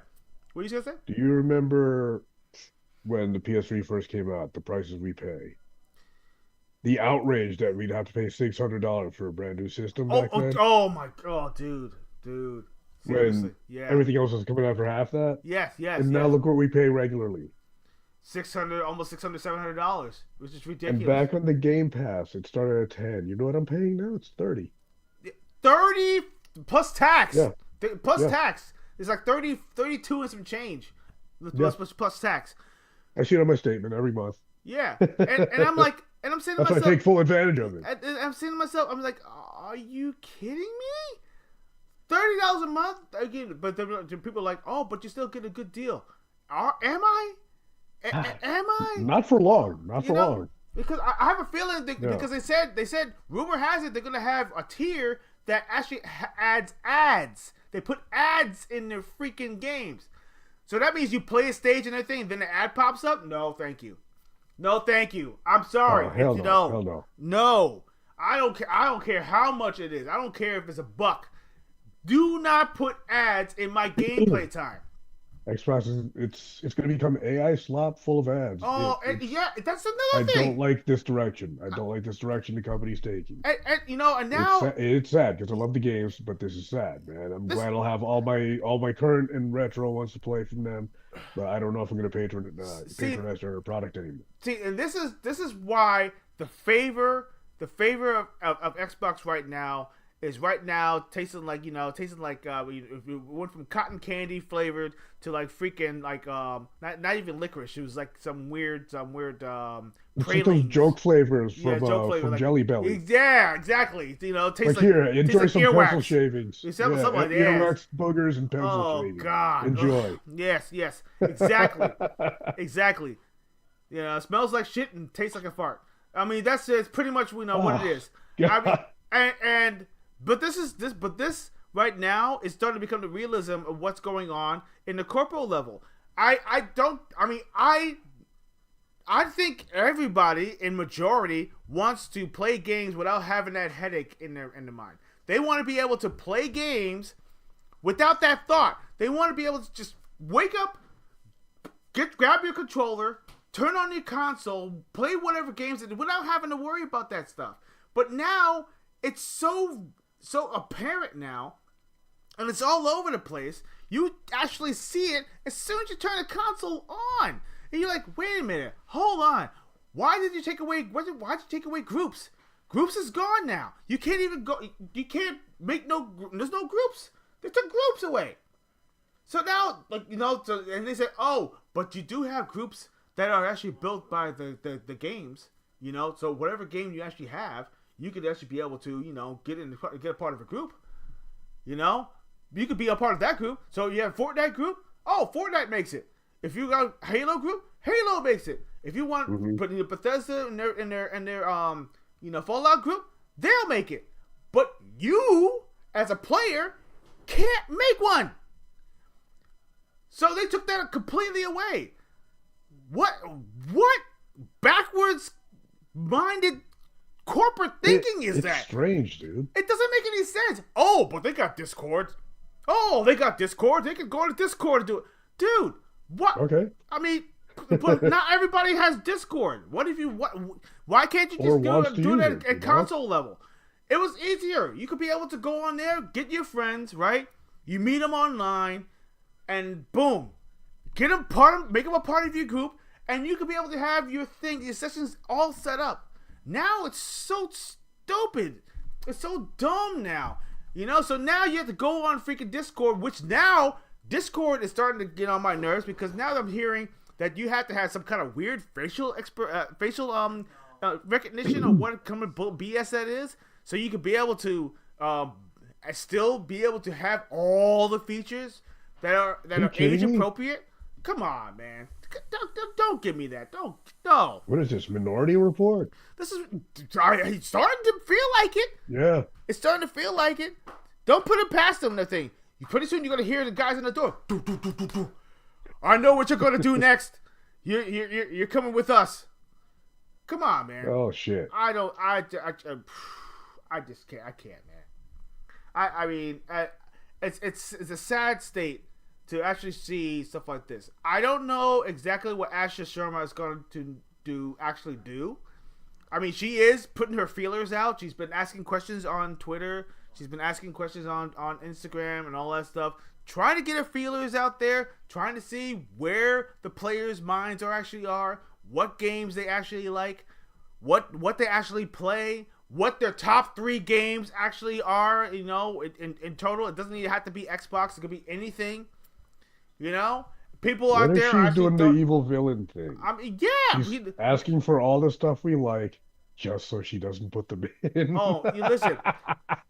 You want to talk about a digital apocalypse? I mean, you're looking at it right now. That would nuke the company if she pulled that shit. Oh my gosh! I mean, and even worse, she's like, oh, but I got Matt Booty. He's answering to me. No, not the answer, man. Who is she? Oh, yeah, good question. Who is she? Have a lot of fun. Who is she? Seriously, listen. She was a part of the Ashley Sharma was actually part of the AI initiative and everything in Microsoft for like about almost 2 years. Before that, she actually worked for Instacart. She also worked for another company called Porch something. I forgot what it's called. No video game experience. No video game. Nothing. Any space. Of video games. Get a dentist to do carpal tunnel surgery. Why? I mean, why? Yeah, and it's like sending a freaking I don't know, sending a baseball player and everything into the forest and everything, saying, "Listen, I want you to take this bat and everything. I want you to chop down as many trees as possible." Wait, what? What do you mean? Clock's ticking and everything. By the way, we have a corporate meeting and everything. So let us know when you get done with that. Okay? Have a good day. So, yeah, $59.99 for the year. Really? What for what? For Xbox Game Pass? For Game Pass? $59.99 for a year? Whatever that. Are you sure? I don't know. I don't think so. $59.99 for a year? I don't think so. No. Maybe he's got a hookup or something. Listen, I mean, you know what? I've been hearing there's like deals, but you have to go to other sites to actually get that. You get like a nice discount. I think it is what is it? those weird deals that you actually get. Xbox Gold before Game Pass. Oh yeah, you get 2 free games every month too, which was awesome with Gold. Oh, you remember that? That's right. That's Gold? right. Oh my Yeah, gosh, that that was was great. amazing. That was the games. best deal in gaming. Yes, Because that's you why I get- joined too. You got 2 free games every single month for being a member.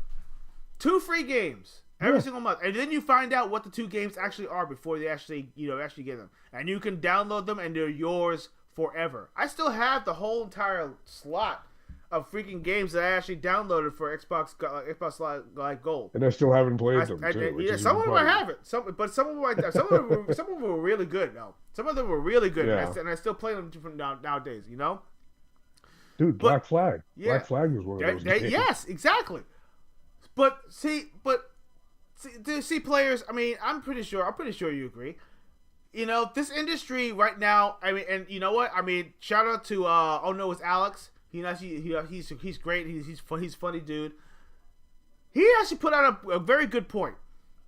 He says that the industry is cooked because right now you're actually having a nobody. She is a nobody who is taking the reins of an established Xbox brand and supposedly supposed to save the brand, and then she had to put this weird corpo lingo nonsense online saying what her vision actually is. You know, great games, I get that. You know, communicate. Larry Herb, you know, God bless your soul, man. I miss you. Larry Herb and everything, who was Xbox Live's Major Nelson, he actually went on there and reached out to her on Twitter and said, listen, you know, but you got to also talk about community. It's all about community. You have to communicate with the players out there. And I hope that she does. But I have a feeling... Sincerely. I'm not optimistic, though, but yeah, I mean... Exactly. Yeah. But here's my devil's advocate, so to speak, okay? I feel like she's going to act ambitious, but I guarantee you that something is going to go across freaking Satya Nadella's desk, and he is going to say, "Is there AI in it? Is there any AI initiative that's going to be following things? Are you going to incorporate this? Do you have do the teams? South Park thing where you teams? Yeah, do you have teams who are actually going to work on that? You know, if any of those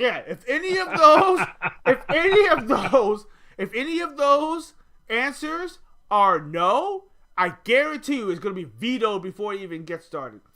And she is going to be one of the most hated people right now, and the trust is going to be so hard to get back because, believe it or not, you know, Phil, he was going through that same thing. Listen, man, there was a love-hate relationship in that thing. Phil Spencer, Matt Booty, and everybody, you know, Aaron Greenberg and everything. He got caught in some of the heat also. All these guys and everything who actually work for Xbox and Xbox teams. You know how many projects Xbox actually did and actually canceled, literally not even halfway through the life cycle. You know, I can shout out like a lot of things. I mean, they got rid of Xbox Live Gold. There's no more gold. They took that away. They actually incorporated the thing, mixed it together the thing with Game Pass. Game Pass actually has the live service in it. First, they had a tier which you can't even do Xbox Live. You only get the games, but you don't get to go online. No, nobody liked that. So they actually had to find a way to finagle it and everything so you can, you can play online, but you don't get that many games. You only get like 1 or 2, maybe a few games a couple of weeks after the initial launch. In other words, you don't get day one. You actually get it a week or 2 later, and so forth.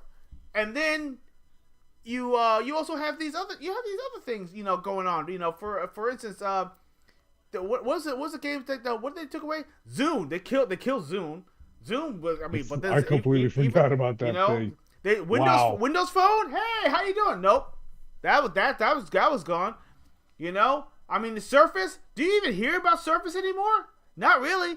I mean, maybe in small circles and the thing. They do have Surface. They have Only if Surface I walk into a Best Buy. laptops, right? But you don't really hear about it much anymore. I'm telling you, they are a project killer. They're all about prototypes.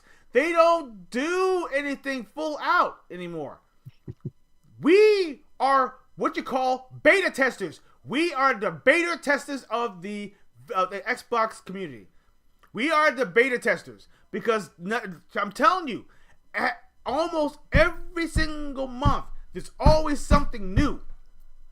There is always something new that they actually either take it away or finagle it or change it or something, and it becomes something completely different. And you're like, wait a minute, I'm so used to it now, but now I can't use it anymore. Why? Oh, well, we're actually, it's not compatible with Windows 11. Windows 11, their thing with the I and the Azure and all that stuff. I mean, really? Come on, man. Come on. I mean, listen, I just want to play the freaking games. Can I just play the games and actually have everything how it was? Why do I have to learn something new? Why do I have to learn something new every single freaking month? It's like they step on rakes almost every single month. Yeah, right.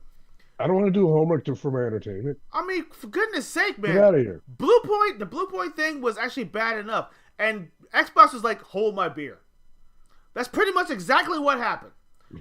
And now here it is. We have a new CEO, young one, you know, has no major video game industry experience, you know, that gets her feelers out, tries to gain the trust of all those unwilling players out there, and says, "Hi, I'm your friend. Howdy, player friends.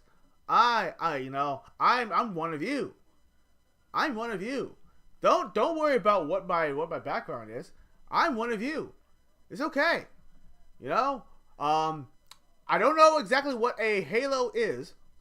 I've heard of it. You know, I watched the videos. You know, it's like that guy from, you ever watched Casper? Remember that part? He's like, do you have experience? You know, and he's like, well, not exactly, but I studied the videos and I've watched them, and you know, but it's like no problem. It's like piece of cake.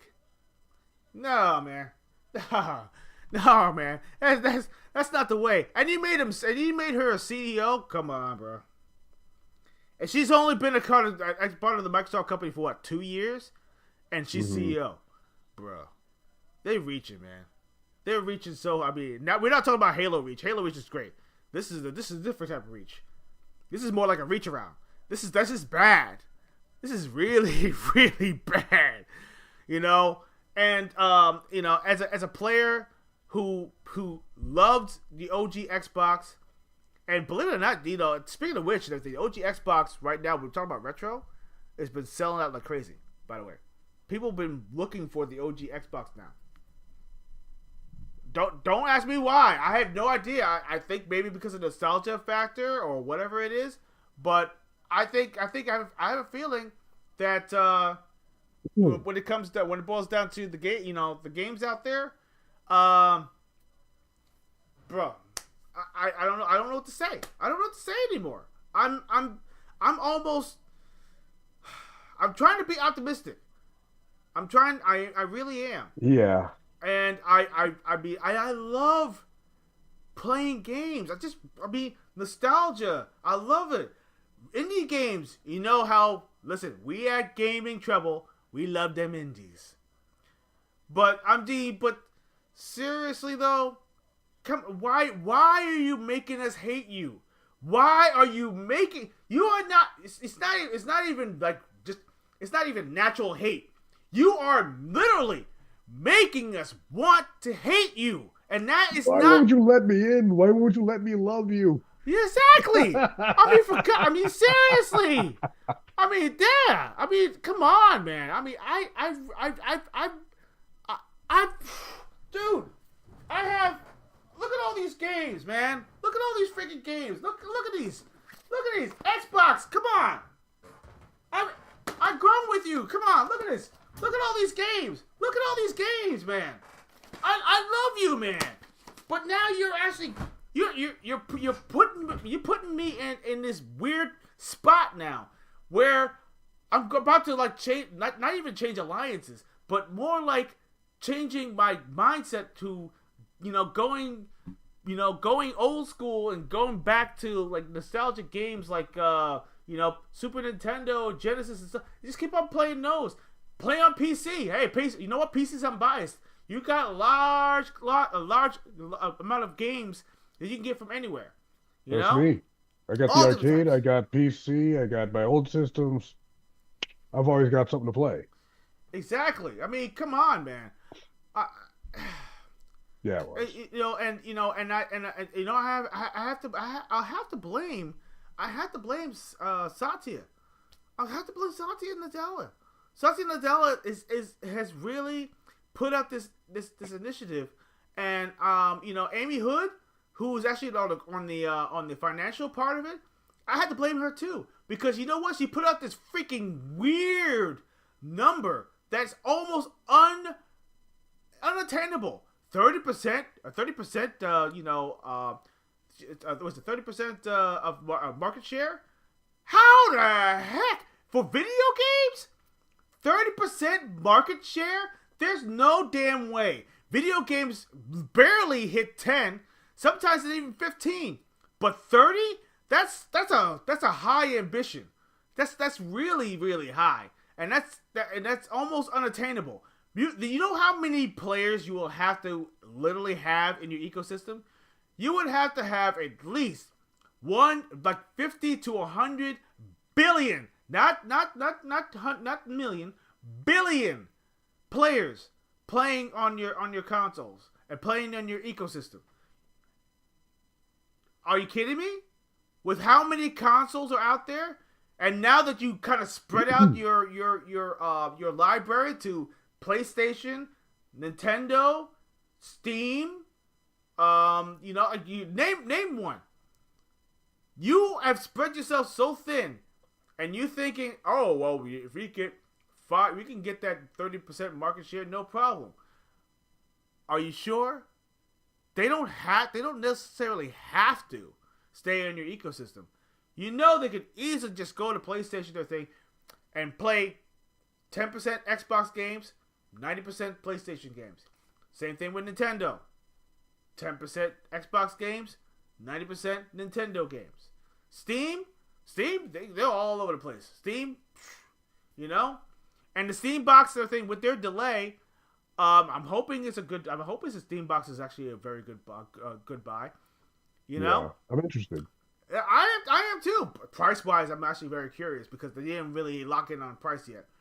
But having a Steam box where you can have access to pretty much every single game that you could possibly think of from all different walks of life, whether it be PlayStation Studio games, Xbox exclusive games, come on, man.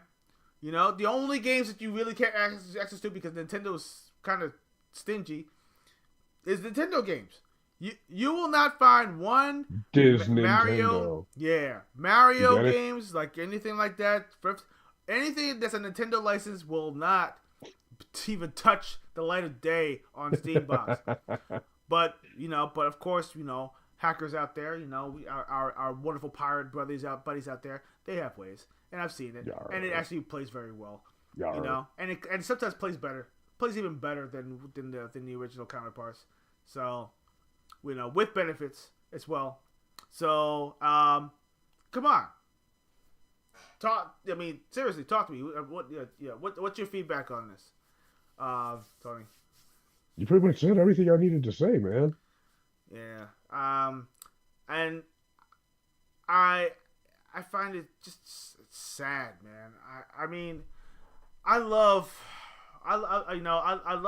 video games. I love the video game industry, but this video game industry is actually starting to give me agita. Just give me a headache because I want to talk about games. I want to have fun with games. I want to have fun with people who actually love playing video games. New communities, new people, new experiences. I love all that stuff. But if you're going to go out of your way and just mudge it up by doing something so remotely stupid, and you know people hate it, but you do it anyway. You do it anyway. Oh, they'll get used to it. No, you can't mess up a recipe. You can't go out there and a thing, and just say, hey, you like apple pie, and all the ingredients in there, right? And you decide, oh, well, you know what? Let's add ginger to the apple pie. Oh, people will like that. Are you kidding me? You're gonna add ginger to apple pie? Unless you decide to label it as such, but you don't. Why are you doing that? Oh, they'll get used to it. Come on, man. That's not how we do things. Thing is, why they're still doing it is I think we have gotten used to it, unfortunately. Look at the prices of things we pay for now, especially with video game related. We're on the threshold of $1,000 consoles if another one comes out. And back then, that's the equivalent of if we bought a Neo Geo back then. We wouldn't even think of shelling out that kind of cash for a video game, no matter how much you wanted it. Now we shell it out regularly just to play what we want. And you know what I mean? Because the prices run parallel with it. It's reached up to like what we would have paid anyway. But he's like, 360 controller was such a massive upgrade. Wait, how many? What are you referring to? You were talking about games in an ecosystem. Oh, needed for I was trying to figure that out too. Okay. Look, let's boil it down. I mean, let's break it down really. Okay. See right now. Look at Steam. All right. Look at Steam. It's the Steam systems. Okay. Steam systems right now is an open system because you actually have, you said 350 billion. Yeah, pretty much. Yes. No. There's not that many people, dude. No, there isn't. Okay, there is. Okay, sorry. But I guess you were exaggerating. Yeah, I am exaggerating. A little bit. You're exasperated. Yeah, I get it. Yeah. But here's the thing. But they are planning. Okay, let's be realistic. 5 billion. 5 billion. 5 billion people, right? So, but seriously, that's what they want. They want things in the billions. But I was getting back to Steam. Steam has a fantastic ecosystem where you have all your games in one place, right? Which is great because they don't really touch anything. They just give the developers an opportunity, a platform to say, bring the games here. We want the players to play. And they get a small percentage of profit from the games that they actually, they sell, right? On their in the store. Xbox, on the other hand, they actually are giving the platforms an opportunity to, sell their games for a small profit, but the Xbox ecosystem goes with it. So in other words, you have to be part of Xbox Live, or you have to be part of Game Pass to get the benefits. Yeah. Like you have to, oh yeah, you like this game? Oh, you like Starfield? Oh, you like that stuff? You still have to sign up. You blew $900. Now throw us an extra 30 every month for the rest of the time you own this thing. Why? Seriously, this is kind of messed up, man. It is. But that's how they bring they inflate their numbers that way. They actually hide their numbers and they say, "Oh, we got such and such amount of users all, in our platform. Everyone is using our AI. Everyone's using." You know why? Because it's forced. You actually, as a Windows 11 owner, now have the charge of freaking Copilot and AI. Congratulations. You just been drafted. So that's exactly what happened. And it's a damn shame. People are like, "Oh, but I could just turn it off." Dude, no. You can't just turn it off. I mean, it's still there. I mean, you're not going to use it, or you're not going to try to use it. But guess what? You're still considered a user because it's a part of the system. And that's what they're going to do with the new hybrid, because the hybrid is supposed to have an AI chip in it. And they said they want to incorporate Copilot and all that stuff in there. No. I'm getting sick of AI getting forced into everything. But see, this is the thing, and it's one of the biggest double I ever ran into, man. You know what? This is like one of the biggest rakes they ever stepped on, and I mean, and Sideshow Bob style. Yes, yeah, exactly. Yeah. So, it's almost exhausting kind of talking about it, because I actually love just talking about the games and experiences and stuff like that. That's all I love talking about.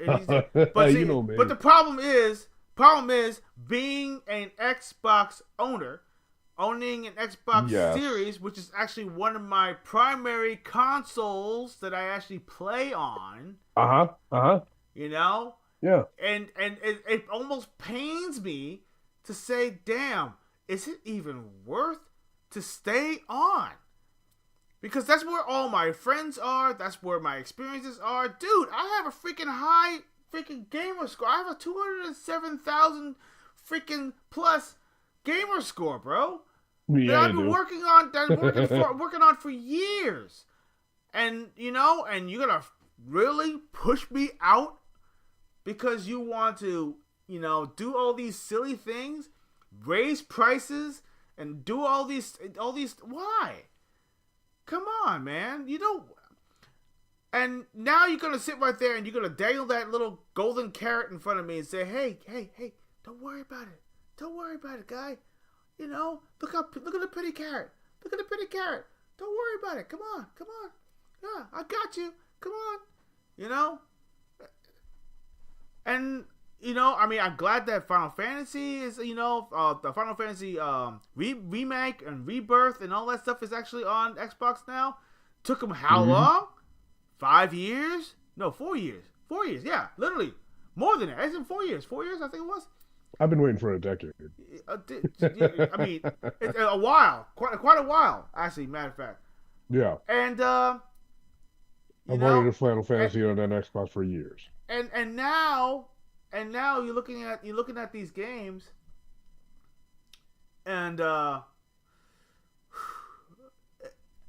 it's like damn, what are you doing? I think Phil Spencer, himself, he got frustrated. I think he got really, really frustrated. The dawn of the 25th anniversary of Xbox, the dawn of the 25th anniversary of freaking Xbox, and he decides to retire before it actually began. That blows my mind. It blows my mind. And even worse, Sarah Bond decides to resign her position. Resign. Not just from Xbox, but from Microsoft in general. Just resigns. Something is going on over at the halls of Xbox and Microsoft that it's almost like a silent killing that's happening right now, and people don't realize this, because I think this right now is the calm before the huge storm, and it's not going to be something that any player is going to like. And if you are a part of the Xbox ecosystem, and I love Xbox, and I love all the great games and all the IPs and stuff. And there's so many, and also Perfect Dark being killed just before, like in the middle of development, and and shutting down the initiative, which actually was creating that game, that speaks volumes. And also the fact that no one wanted to pick up the IP because no one wants to foot the bill. Oh yeah, the IP belongs to us. But hey, but we were making it. Yeah, you were making it, but but the IP still belongs to us. Well, I don't want to make it anymore. All right, fine, no problem. Then we'll just kill the project. And that's exactly what they did. No Perfect Dark. And no one is bothering to actually resurrect it. None of the assets, nothing. Zero. So now it's dead. And that's, you know what? I mentioned that too. I mentioned that to Asher Sermer. I said, hey, listen, Perfect Dark, figure it out. What is going on? Who has the assets? How much is it going to take to bring the assets back? Who is going to resurrect or finish what it started or do something? What are you going to do? Bruh. I don't know, man. Which is the reason why retro games sounds really, really freaking good right now. I mean, in the back of my mind, I'm looking at all the games that I played. Dreamcast, the most amazing years I've played. 9999 still rings true to my freaking cranium. Sega Genesis, when it first actually opened up, Altered Beast, playing Altered Beast and everything on a big screen. That thing, I remember going to this warehouse place and everything. They actually had it hooked up on a big screen, dude. Lucky. I was like, I was looking for the coins. I was looking for the coin door. I was like, dude, it's like, what do I play? Dude, they're playing on the Sega Genesis. I was like, oh, they're playing the arcade. Oh my god, dude, Neo Geo. I mean, even though that was a very expensive console, and people actually said, oh, you have to be a drug dealer. You're a drug dealer. Even doctors didn't have that, dude. Yeah. People, remember out in the Bronx? Yes. Doctors didn't have that. Yeah, exactly. It was that expensive. The Neo Geo console. That's a pessimistic view. There are a ton of great games that came out this generation and more to come. Okay, yes, I know there are. There are amazing games coming out. And you know what? Maybe I'm looking too deep into it. I'm pretty sure of it. But here's the thing. But here's my glass half empty look. I mean, I have a glass half full and I have a glass half empty. Let's do the glass half empty first, okay? Phil Spencer, who basically has been in the company for literally 38 years, right? A avid player, playing games, since he loves the games. He has a higher game score than most players out there. And he was passionate about everything Xbox. Here's the problem. He had not much control.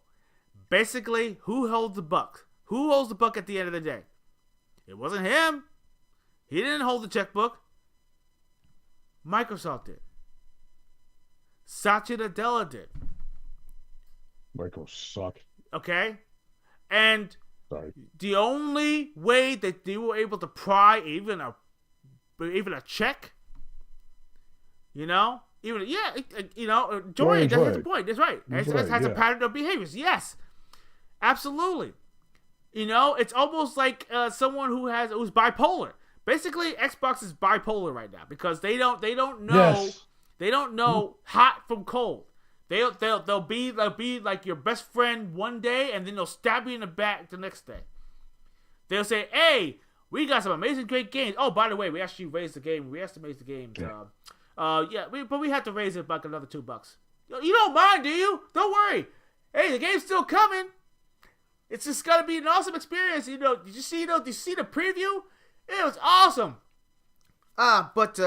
But yeah, we're gonna have to raise the price of Game Pass and stuff like that too. We're gonna have to take away one of these features also. I mean, you don't mind, do you? Don't worry. Don't worry. Yes, I do mind. The game's still coming, sir. Yeah. Okay. Yeah, the game's still coming. Don't worry about it. Is But that's what I'm saying. You know, I mean, look, I was looking forward to Perfect Dark. I'm pretty sure a lot of people were looking forward to a lot of great games. There was more games that I know of that actually was supposed to come, got canceled. Then I know about a couple of other things, a couple other games that are supposed to come out, canceled. A game that I was looking forward to, Redfall. Okay, I finished the game. I did finish it. I played the whole entire game. I finished it. You did? Okay. Midway through the game, though, because I played halfway through the game when they had all the bugs, you know, and there was like barely anything going on in the world. Literally, you can go from town to town, and like far in between, there was like zero action. And you know, but they improved that. You know, they actually added an offline mode and all that stuff, which sounded great. They improved the frames per second later in the life of the Redfall, because it was actually 30 frames per second throughout the whole entire game. Very slow, very sluggish. I was looking forward to it. The hype train was big for that game, and then when I played the final product, I was highly disappointed. And this is a pattern. It's a pattern. You know, it's almost like everyone. There's a whole bunch of talking heads out there. They don't talk to each other. They actually talk over each other. Everyone's talking from each other's hand. It doesn't make any sense. And this is the reason why I feel sad that, you know, that Xbox is going through this. And, you know, I didn't play Redfall, but I saw reviews. Big oof. Yeah, exactly. It was a big oof. They tripped over their own freaking shoelaces in that. You know, and I feel sad. You know, Starfield. You know, people will say, "Oh, this is the game of the generation." Okay. I'm of two heads of this. You know, it had a lot of potential. A fantastic game made by Bethesda. It was their dream child, pretty much game. You know, very, very big, very, you know, very amazing opportunity, right? The problem with the game that I had is that, you know, yeah, you have certain points in the game, but they decided to do everything preemptively. They say, "Oh, we'll add vehicles later." What? You know? Right? Oh, we'll do this later. Stop. That doesn't mean The unfinished game releases, man, really getting to me, dude. I don't like being a beta tester. I mean, I don't want to be a beta tester all my freaking Xbox Live. I don't want to do that. You know? And that's what it feels like. I agree with you. You know, I want to play ridiculous. the game for what it's worth, and if there's any type of DLC that actually adds to the experience, great. But if you're not, if you don't, you know, if you don't have the passion or let alone to finish what you started, you know, or basically have the balls to say, tell the guys, listen, the game's not done. The game's not done yet. We need more time. And sometimes the corporate heads and everything are like, okay, we're gonna pull your funding. That's what happened with Scalebound. Scalebound was another game. You know, I was looking forward to the game. You know, and I felt like, oh, this game is gonna be pretty damn good. But when people played, it was buggy as hell. And what did they do? They pulled the funding. They didn't have the patience. Oh, well, you've been on this game for almost 6 or 7 years and everything. You know, we're gonna pull the funding.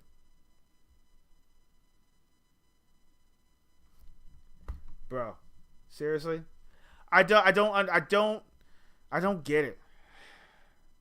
And I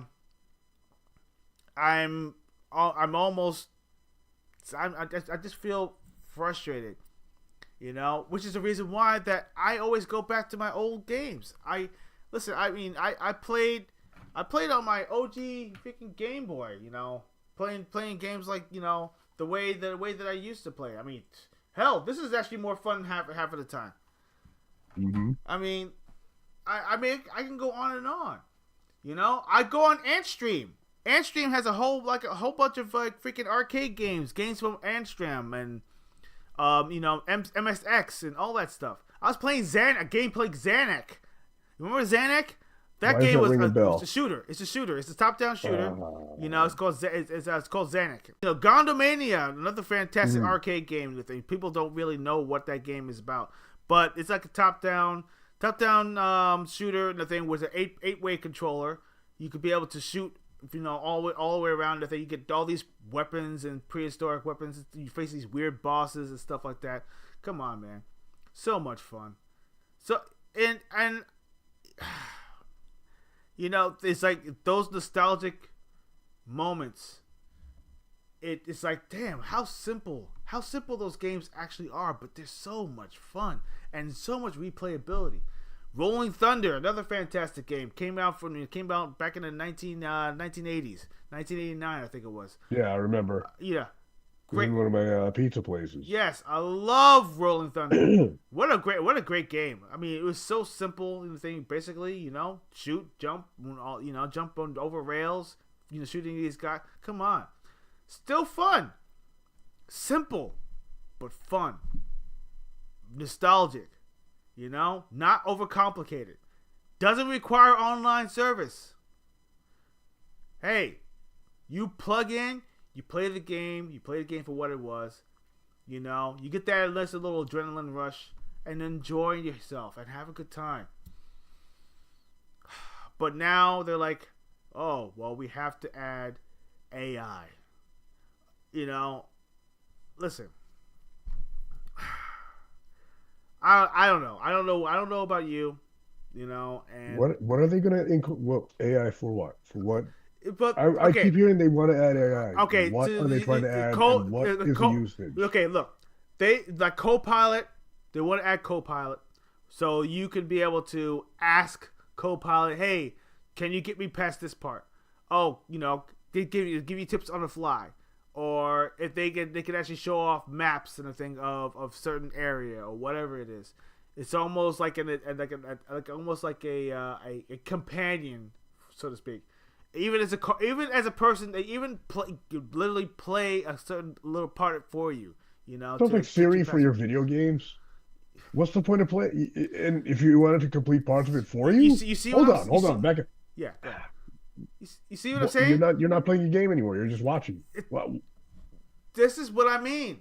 But that's what they want. That's what they want to implement. They want to have it where you actually have zero control. Who just pretty much. Anyone in the chat? You guys want that? I mean, and we don't want that. You know, and everybody. I mean, and everybody wants the new games. Everybody wants new games, and I get it. But you know what? They're not going to greenlight any new games unless it gives them maximum profit. Unless you're an indie game, if you're an indie developer, you know you're not part of the equation because you basically make what you like, the way you like it, and if people play it, great. If they don't, okay, whatever. But the AAA games, the games that you know and love, the games that you're waiting for, if the game does not give them the profit that they're asking for, guess what? Either A, you know, of course there's a market for it. I mean, I mean, Chris was actually saying, he's like, I don't want it. That being said, there's probably a market for it. You know what? The market's already out there. You know how many AI systems are actually out there right now? Google has one, Facebook has one, Meta. Obviously, Twitter or X has one with Grok, and Microsoft has one with Copilot, and there's a few others in it too. But what about this? About this though, like everybody you know who plays video games. Have you heard anyone go, gee willikers, man, I wish I had an AI assistant to help me along with this game? Oh, absolutely not. Nobody. Nobody's asking for this. Why are they putting this in there? Nerds, they don't like it. Because they're actually pouring, they want their profits from AI. How are they they getting profits for invested they something invested nobody wants? That's what I'm trying to figure out. yeah, but they invested so much money in AI and everything. They want to return an investment, which is the reason why that the thing of what Microsoft and everything when they spent the $68 billion and everything to acquire freaking Activision Blizzard. Their business model's like the underpants gnomes. Where's the middle step? You know, how many people did they lay off? They laid off, and shuttered studios. So I'm just trying to piece together the logic here. I mean, how nobody wants it. If you force it into your products, more people are gonna drop. How are you gonna turn a profit on that? You know what? Are they like what weird market have they tapped into where they saw, hey, I want this in my games? It's a race. It's a race right now. I don't get it. It's a race right now because right now China is ahead of the game when it comes to the AI. Okay, yeah. So Microsoft right now is trying their best to actually tap into that market and try their best to either catch up or surpass what's going over there. But the only way to do that shoving it in a video game. And it everything doesn't make sense to me. Video games is like they feel like video games, since it has such a huge audience, they have an opportunity to expand their market on AI and AI initiative through video games and video game entertainment. That's why. That's the only reason why they want to actually have these consoles with AI in it. They want all these little hybrids that are happening. They want that. And they want to incorporate it into almost everything. They want to incorporate it in everything that they do in their offices. They want to do everything what they do when it comes to the development. They want everyone, like that meme. Everyone. Join the Borg. You know? Is that what they're trying to do? They're trying to make us join the Borg? Yes. It doesn't make sense to me. I don't understand why anyone would want this. I'm almost frustrated because it's forced. I want to play the game, not talk to Siri. Exactly. Oh, let me like for instance, I'm afraid. I'm not gonna put it out there, and I hope that doesn't happen. But I have a feeling that Fable or maybe some of the other games are going to have some kind of incorporation of some type of AI something in the game. That it's not going to be like the graphics or anything like that. I highly doubt it, but I have a feeling it's going to be something else. Maybe like a helpful hint kind of thing, or something like a Forza Horizon 6. They're going to have like certain guides or whatever it is, or I don't know. Or something that could do auto combos. Yeah, something like that. Yeah. Because I've noticed this. I saw that in Ninja Gaiden 4. Yeah. You can do all the platform jump by pressing one button. By pressing one button, yeah, exactly. Some beat 'em ups and some action games, it's entire combos just by mashing one button. And so I don't know where else where would AI be needed if you could already do that? Can you tell me? I right now. Like, what would you use it for? What do you need it for?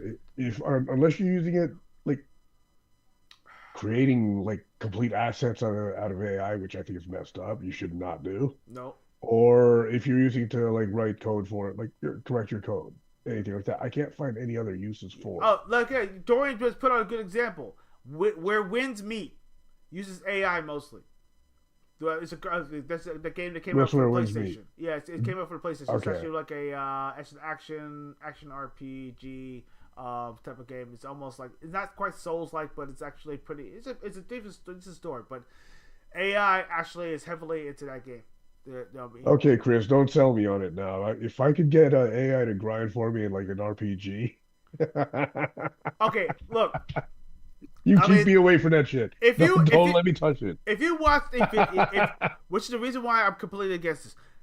See, if you ever watch those videos, if there's a video that I forgot where it was, where it said a generation ago, this were basically video game skills. The skills in video games problem solving, getting through difficult things. The dopamine, building up on that.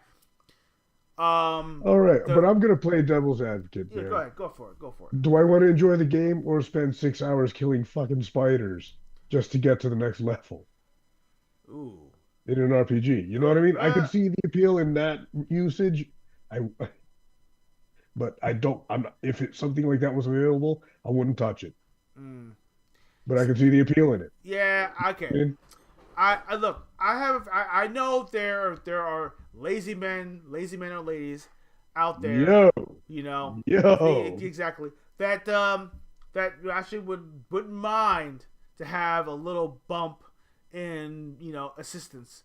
In certain things. I don't get. Listen. yeah, kill some of them dumb little RPG spiders in sleep mode while I'm sleeping. Yeah. See, that's something like that.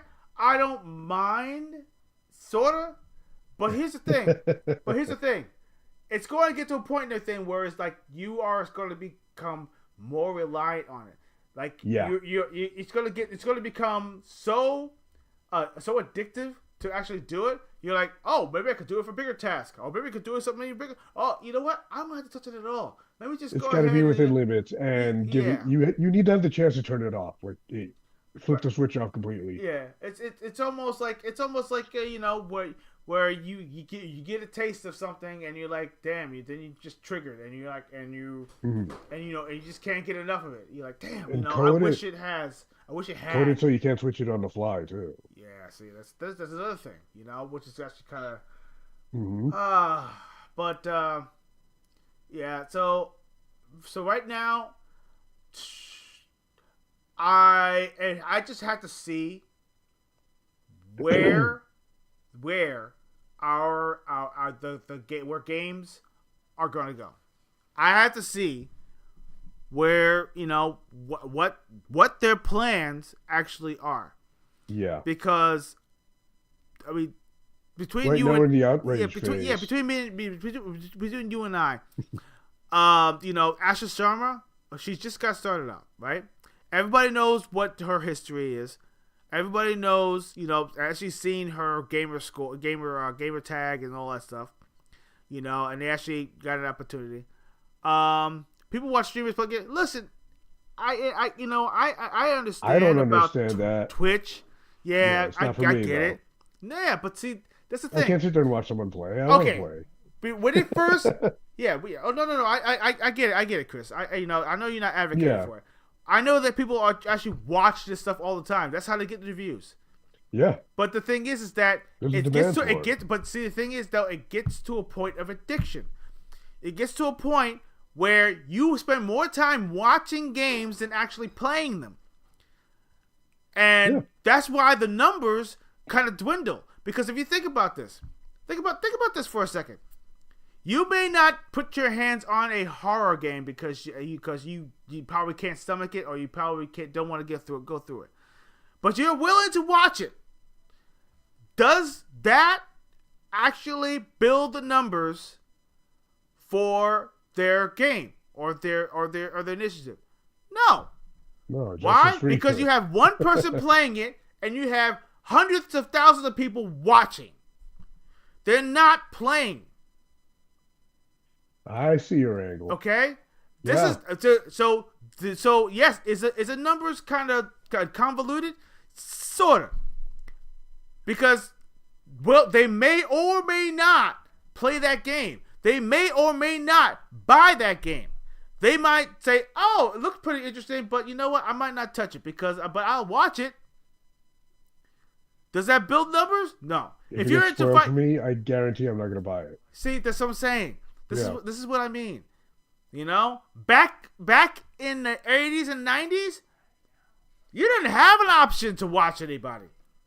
You know what you do? You go look in the magazine. If it looks pretty good, you might want to buy it. You go out there, you put down the cash, boom. You bring it home. You may or may not like it, but you already bought it. So, and that's how, the gaming industry was kind of built. It was building on that. Influencers didn't show up until the late 90s, early 2000s. the internet, where the dawn of the internet was just kind of building up. AOL, remember, you go on to get the AOL line, you get those little discs and stuff like that in the mail, 4.0, 5.0, whatever it is. It has a new version. You pop it into your computer, and you actually do dial-up, and you actually go on the internet and stuff like that. Dude, that was the online that had, the chat and all that stuff. All that, man. I've been through that era. That was how we got some of our information. Sometimes we get some like-minded people who play video games. You get into that group chat and stuff like that, and you talk about it. That was the interaction. There was no videos. There was none of that stuff, unless you actually had a studio and all that stuff. And but now YouTube made it so accessible. YouTube. This is before Twitch. YouTube, MySpace, all that stuff. All that stuff right there didn't even get remotely integrated into video games until probably towards the middle and, towards the Xbox era. Then, all the internet stuff was starting to get integrated, and then the ideas then started to get hybrids, being able to go on there and actually showing stuff online. Not a lot of people actually had those smartphones. Smartphones didn't exist. They only had flip phones. Dude, I can go into the whole entire history of that stuff. But the point of the matter is, now people are you wondering why the industry is stagnant. It's because that the dawn of the game playing video games, it started to become smaller and smaller because people actually like to go online to watch people play stuff and not actually play it themselves. And then these corporations get mad. They're like, oh, and listen, we made the bed. Now we have to lay in it. Mm-hmm. It's the facts. The young generation right now. Think about this. The TikTok generation. That's what it is. Everybody wants to go on there and say, hey, it's me. Look at me. I'm playing. Oh, look. Let me get my views up. Woo. Right? But, but that's the reason why I was always on the fence and everything. Do I really want to stream a game, so everyone can watch me play? No, I'd rather have you jump on. You say, hey, I'm on, but I want you guys to jump on too. If I'm playing Dead or Alive and stuff like that, which is actually starting to become big, there's a big movement right now. Dead or Alive 6 is starting to get huge. Go online, play it, have some good time. Call of Duty, if you still play it, well, no, I don't, but I might just jump on just for the hell of it. I want to see the story. I might play. Yeah, exactly. I rather players go out there and get their freaking hands on the controller and play the gosh darn game. That's what I want. I don't want no AI initiative. I don't want nobody just to say, hey, I got a co-pilot that's going to be doing half the stuff for me. No. Come on, man. It's so lazy. And AI tools they could use to build the games. Is that you? Is that your idea, or is it an algorithm that they actually create something that actually make it to be? It still is, in my opinion, because it's 80% your thoughts. You know what I mean? Yeah. Think about it. If dumb people use AI it's going to turn out dumb shit. If someone intelligent uses it, look at those fan films that are getting put out that everyone wants to see. They're amazing. Dorian is like, he said big movements. Yeah. He means boobs. Yeah, it's bouncy boobs. Yeah. So anyway, you know what I mean? I know what you mean, though. Yes, absolutely. Look, I don't love AI. I don't hate it either. You want to lose a fight the future. We can bitch all we want. It's here. Okay. You know what I mean? Okay. Let me do what you call a rest assurance kind of thing. Okay. Right? I don't hate AI. I don't.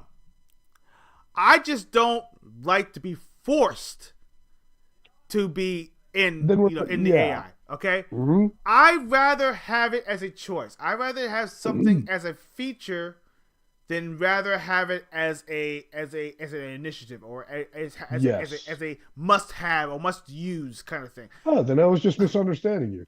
Okay, We're on the same. yeah. I just don't like to say it right there. Oh, you have to use it. Oh, it's gonna be a part of it. Nope. Oh, but I didn't ask for it. I don't want the thing to pop up and say, "Oh, do you want me to show you X, Y, and Z?" Dude, no, I didn't ask you. I'll click on you when I actually need you. You know, or if I really want you. I don't want you to just pop up on a whim. You know, granted, right now you actually do have the option to have it on or off, which is great. Mhm. I just don't want them. I just don't want them to interfere with stuff that I actually love. I want to have my own experience. I don't want it to predict or contradict what I actually like. I just don't want it. I just find it unnecessary. Yes. AI in the video games. Well, are you going to use AI to play poker or blackjack? Oh, dude, that's just Are you you want to talk about you want to use AI yeah. to, you know what I mean? Yeah, Like, I get it, man. You know, and that's the thing. That's the kind of thing that I really find very. I guess it's kind of disturbing to see that, you know, the potential that AI could be misused or mishandled in such a way. yeah. And I say if it's there, make it optional. yeah. And then give me the opportunity to turn it off if I don't feel like using it. Oh, hey, see no evil. Hey, where's Johnny? Is he Yeah. okay? Yeah, he's good, man. You know, he actually got captured again. I'm just kidding. Yeah. But yeah, he's tired of those jokes. But yeah, you know, he had to Oh work. shit, they're funny, man, and Yeah. the fans love them. Exactly. You know, he's out there making more money. You know, he's Yeah. actually, you know, so right now that's pretty much how it works. Keep your fingers crossed he gets home all right in this weather. Yeah, this weather's looking really, really bad right now. And it's still coming down bad for right now. If you're in the East Coast anyway, you know and also if you're See no evil's local too, dude. yeah. Oh, good. At least from what I understand. Yeah. Yeah. So if you're on the East Coast, I think definitely the snow is actually starting to come down really, really hard now. I haven't looked out the window in a minute, man. I wonder how much came down. Yeah, I'm sorry. I'm kind of surprised. But here's the upside. Here's the upside to all this. Okay. Okay. Here's the upside. You still have options to play, and White Plains, yes sir. Oh Yeah, my yeah, God, he's you're welcome. listen. Yeah, buddy. I'm a White Plains native. Thank you. Yes, indeed. I'm a White Plains native. I've been born and raised in White Plains. White Plains Hospital is where I was born. Beautiful, very, very nice area. I love it. And they say, oh man. And he You says, better went to high school with him, dude. and Ossining? Damn, okay, you're a neighbor too? Awesome. I love it. I'm loving it. But anyway, other than for right now, he says. Cool. But okay, here's the upside. Retro gaming, it is now more lively than ever. Games that you thought were lost and pretty much out in the ether and you will never see them again. Now you can actually walk into a retro gaming store and 9 out of 10, you may or may not find a game that you actually played when you were younger, maybe got it for your birthday, maybe got it for a holiday, whatever it might be. The nostalgia factor is there. Yeah, the price might have been marked up a little bit, but you know what? Here's a little hint. What was $20 then? You look at the inflation rates and everything, where it is now. That's pretty much what you're looking at. So Legend of Zelda, the gold cartridge, whatever it was, you may pay about $20. You're right now. You're looking at probably $100, $150. Maybe around there. of the gold cartridge. The gold cartridge. We're talking about the classic one. Full box. That means the box, the map, the instruction booklet, full color by the way, and and the sleeve, the Nintendo sleeve, all that inside of the cardboard box.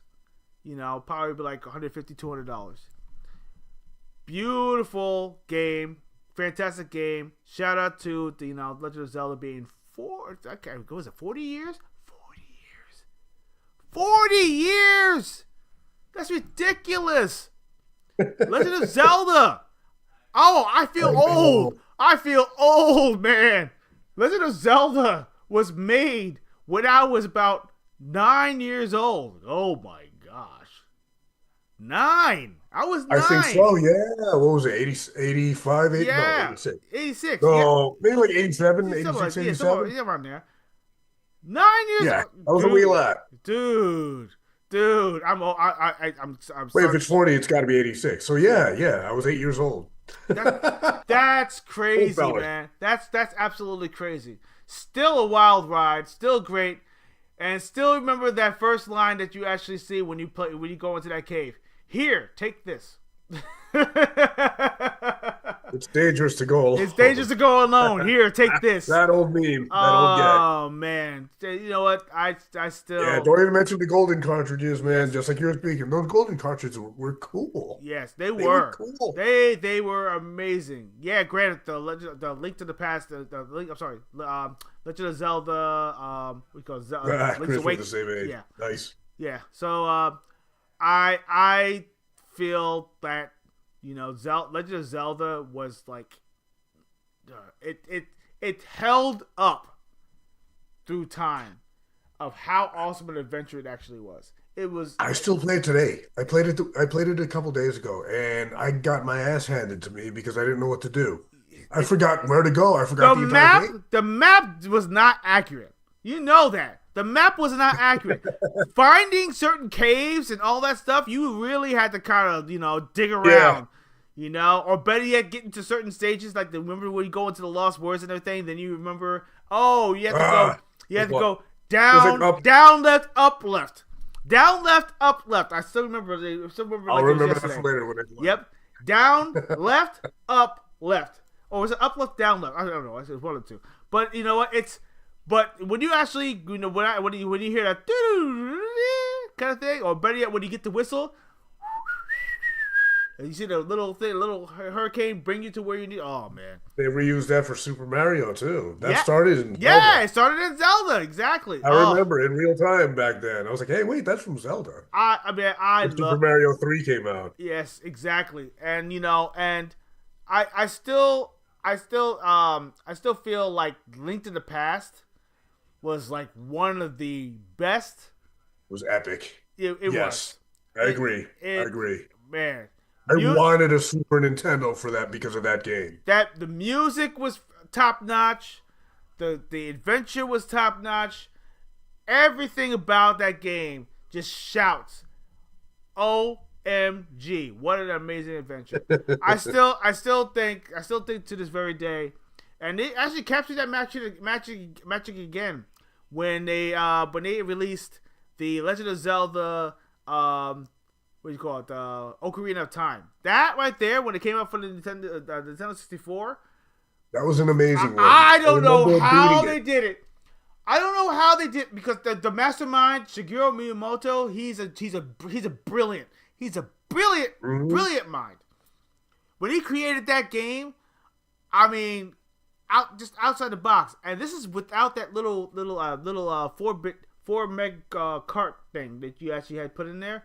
You didn't need that for that game. Everything that you saw was pure balls of bones. Oh, you're talking about that RAM thing. I never owned it. No, you didn't. I didn't even need it. Didn't even need it for that game. For how large that game actually was. I was wondering what that was for. Oh man. I was like, what's RAM? I didn't know. I was a kid. Yeah. I mean, basically, the first game that I played with that particular RAM was Star Wars Rogue Squadron. I still remember, because Rogue Squadron, actually, you could play it. I think you could play it without it, but it's better when you play with it because because it sharpens the graphics and all that stuff. The red power pack, yes, that's right. I had a Rumble Pack though. That was pretty badass. That was new. It was. I played Turok with the Rumble Pack. Yeah. Oh my God, the Rumble Pack. Star Fox 64. First game that actually it came with the Rumble Pack. You put it in the back of it, and you actually feel every single hit in Rumble, oh, dude. And the first time I played that game, I didn't know that it actually had voiceover. But when I actually played the game, Star Fox 64, down, didn't it? I said, oh. It was nuts, right? You need your help, Star Fox. I was like, oh, it talks. Oh, they had dialogue. Oh, snap. Dude, great game. Oh, Star Fox was like way ahead of its time. What an amazing game. Oh, bro.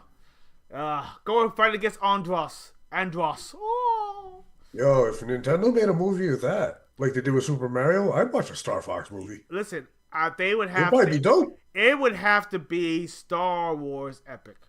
It would have to be like really. Man, really, they could do it. They could do it. No, but that's true. A Star Fox, they could do it. If they could do Sonic and Mario, they could do Star Fox. Listen, they're doing Zelda Guaranteed. first. They're doing Zelda first, and if that's successful, they're gonna. Can't wait. They're gonna probably tap into other freaking Zelda games as well. I really want Zelda to do well. It looks like it's gonna be good. It's gonna be really good. And look, you know what? The actors I don't even know about, but they. It could be this generation's never-ending story, dude. Oh, damn! It could be that epic. The kids now will talk about this when they're 40. It could be that big. I love Neverending Story. And Neverending Story, listen, Artex, God rest you, oh man. I saw an AI scene. That scarred my childhood. That scarred my childhood. Back up. I saw an AI scene where someone said, "We fixed your entire Gen X trauma," and it was Artex escaping, and him and Atreyu walking away. I saw that. You saw that too? I saw that too. I said, "Oh wow!" And then you saw him riding. You saw him riding with freaking Falcor and stuff like that. God, bro, I love that movie. Listen, there was one scene that I didn't even know that those they were like mini people. I had no idea because there was a certain part in the thing where Artex, where Falcor brought Atreyu to a certain area, and basically these mini people, they're small people, right? And when he's like, "Here, drink that," and it turned out to be like a small little bowl, and it was basically the bowl was bigger than her, but when he actually grabbed it was smaller. So I was like, oh, so basically he's bigger than them. I had no idea that they were like tiny little people. No idea. It blew my mind because I watched it again. I have the movie. I gotta watch it again. Yeah, I watched it again. I was like, oh, I didn't think about that when I was younger. I didn't think about that at all. That's crazy, man. And especially that part though. That part that freaked me. Another part that freaked me out was those damn statues, man. Where the laser eyeballs? With the laser eyeballs, bro. Yeah. Yo, when I saw that one guy get taken down by them, I was like, uh-oh. Yeah, that part freaked me out though. I was like, yo, that's like a video game, dude. And they're like, run Atreyu! Oh my gosh, what a great game. Wait, was it a game? Yeah, no. Neverending Story never became a game. Never, ever. It would have made a good one if you think about it. It would. You know what?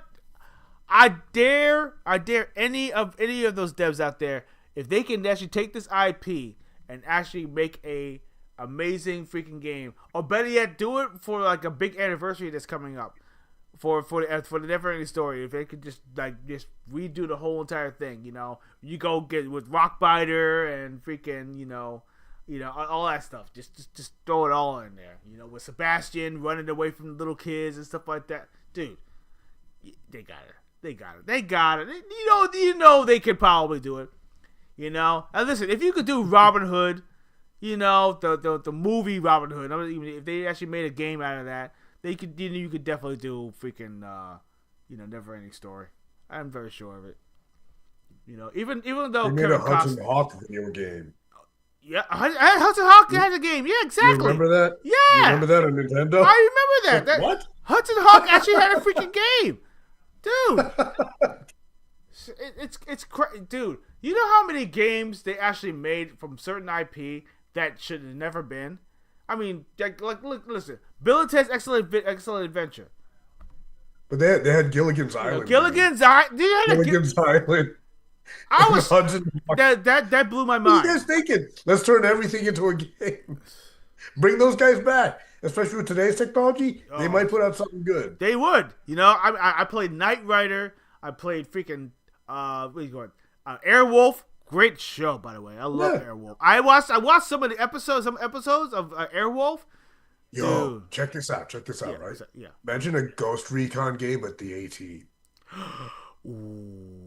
Wouldn't that be crazy? Who would actually voice BA? Yo. Are you gonna get the original guy who plays who actually get Of Mr. course, T? of course. Oh well, I mean, you know what? They would If have he's to. available, I want the originals. Yeah. If the originals are available, You know, yes. Get Yes. get BA, get Face. You know, get We gotta make sure these guys are still alive. Hold on. Oh well, I know. I hope so. I think Face is probably whoever played Face. Is Because Hannibal was old already. Hannibal, then. yeah. Who else? You know what? Yeah, that would be a tough one. I mean, listen. Listen. If we have freaking David Hasselhoff. Hey, David Hasselhoff is still alive after all Hasselhoff's these the man, years. dude. You know, come on. Because man. he's David Hasselhoff. Yeah, he's Hasselhoff. You know, come on. All right, so it's Dirk Benedict. Is he still alive? That's Face Man. Yeah, Face Man. Yeah. Let's see if the Face Man's still alive. I know BA's still. I think last I talked. No, he didn't pass away yet. I didn't hear any word about that of him passing away. I know he's old though, but Oh no, yeah, BA's not that old, dude. He's a year older than my mom. Oh, well, see, there you go. See, Yeah, he's there not you that go. old. Of course not. Let's see. Dirk Benedict might be a little old. The Face Man's a little old. He was born at 45. Well, if they're going to bring that game, the A-Team, back, they would have to get the van. They would have to get all that stuff. They're going to have some chases in. Yes. They have to. A-Team reboot. Oh, really? Oh yeah. The one with Rampage. Wow, I had no idea. Holy crap! Wow. You know what? I mean, listen. If they can actually fork the money over, I don't even think it will take that much money. All they need to do is just wait for a perfect time. Do it at an anniversary. You can do it like kind of plan it ahead and actually make an anniversary version or whatever it is, and just bring out like an A-Team something, something that's dealing with the A-Team. That would be so freaking epic. I would buy just for the hell of it, and have it as a tie-in or for something, like 4K UHD. They do all the time, like the collection. That you can actually all have of them are still alive except Hannibal. Oh wow. Hannibal passed away in '94. Oh wow. Yeah, okay, so that makes sense. What else? What else is there? I'm trying to think. Murdoch. Howling Mad. There's so many great shows out there that like Murder She Wrote. Can you imagine them actually? You can play. Bro, make it play like L.A. Noir. Yeah, L.A. Noir, exactly. That would be pretty cool. Jessica Doubs. Hell, that or Columbo. I mean, personally, I play Columbo game. I would play a Columbo game. I would play. Anything like you that. could make Columbo better at his job. I swear. His conviction rate must have been like. He must have lost 80% of his collars. Oh, he must have. I mean, Boy, did he breach so many things where, he would have lost a collar right there. He just blew the entire case. I personally would actually no. I would keep in those blunders. I would That's no. funny. I would no. Seriously, I would keep those blunders. You know why? Because it keeps the authentic. It will keep the authenticity Yeah. of the show. You know. You can't turn Columbo into Sherlock Holmes all of a sudden. but- Exactly. Or Exactly. Batman. Oh yeah. Batman. God. Columbo's Batman is one of the most hilarious mental pictures I just had in my head. That's crazy, man. What else? Yeah, one more thing. I'm gonna punch you in the face and stab your spine. God. I mean, I off the back, you know, didn't they make a Miami Vice game? I'm pretty sure they made a Miami Vice game. They made a game for Miami. If they did, Vice. I'm gonna kick myself for missing it. Hold I on. love Miami Let me Vice. see. I know they must have made a Miami Vice game because I think if I think I Oh, yeah, they did. They did for On the PS2. PS2. Holy crap! Oh, I was just thinking about it. Well, I'm gonna have to dust Dude! that thing off. Wow! Miami Vice get- game. Holy You get crap! to play as Crockett and Tubbs, or are there new characters? I think it's the new characters, but let me just double check. No. No, it's the old. No, it's a classic. It's a classic Yeah, one. it's Crockett and Tubbs. It's Crockett Tubbs. Yeah. Holy shit. Yo. Okay. But it's the Colin Farrell and Jamie Foxx. I need to find. I need to find this the game. originals. I need to find this game. Oh my god, I need to find this game. Oh gosh, I can't believe it, dude. That's great. Oh man, that's. You know what? I love the game. I love the video game industry then, because they actually made some freaking amazing games. And if you miss it, you PS2 was miss peak it. era, dude. It was. Yeah. As a matter of fact, PS2 right now still holds the record as the most successful console of all time. Yeah, I could see that. I forgot what the number was. It was some weird. It was like some high number of consoles, and not one console to this very day has surpassed. And damn, I'm watching gameplay of Miami Vice. You know what it looks like? You ever play Kane and Lynch? yeah. Oh, love Kane and Lynch. It seems to play like that. You got them both on there. You know You what? can switch back and forth. I would love for them to actually get back into the Kane and Lynch saga, because that was really, really good. You play as like one guy who was like a hardened criminal who was actually, you know, kind of redemption there, and then you have one who's a complete psychopath, you know, who's who's kind of like, you know, okay, but then he just goes completely off the wall, and you're like, damn, you know, what is he doing, kind of thing. Is it just me, or did the game have a Pulp Fiction type, Reservoir Dogs type feel Oh, to it did. It did. Oh, the sequel even more so Yeah. though. The sequel was like had no hub. The sequel had no hub. You know, it's almost like a full on freaking, you know, Like interactive everything was movie. playing out. Yeah, everything was playing. Everything was playing out as is. You know, and there was some parts in there where you're like, damn, that actually happened. What, bruh? It's crazy, bro. You know, and you choose between, you have the two different characters, and each character has a different perspective and all that stuff. Dude, what a great game. What a great game. I love that game.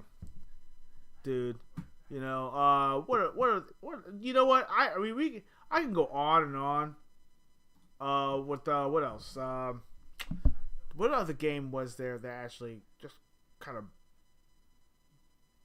it's one of those games where you like, you can miss it, and it actually existed. Oh, didn't they make a Full House? They had like, was it, no, not Full House game. Was there a Full House game? I think there was. Full House. Yeah. What would you? I think there might. I'm gonna look it up if it exists. Yeah. Let me see. There's a Tiger handheld for Full House. Yep.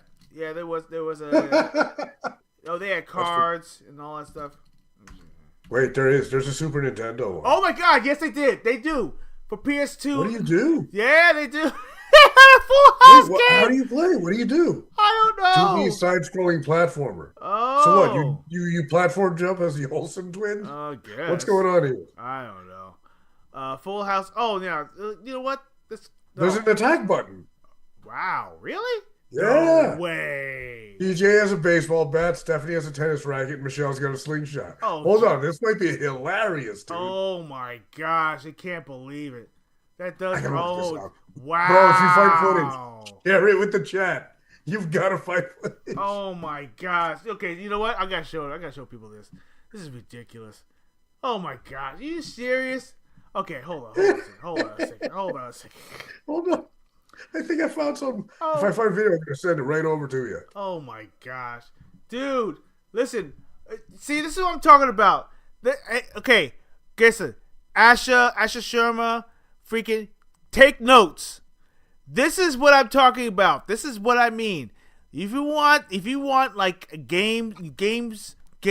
players out there, and to actually and actually enjoy games, this is what I'm talking about.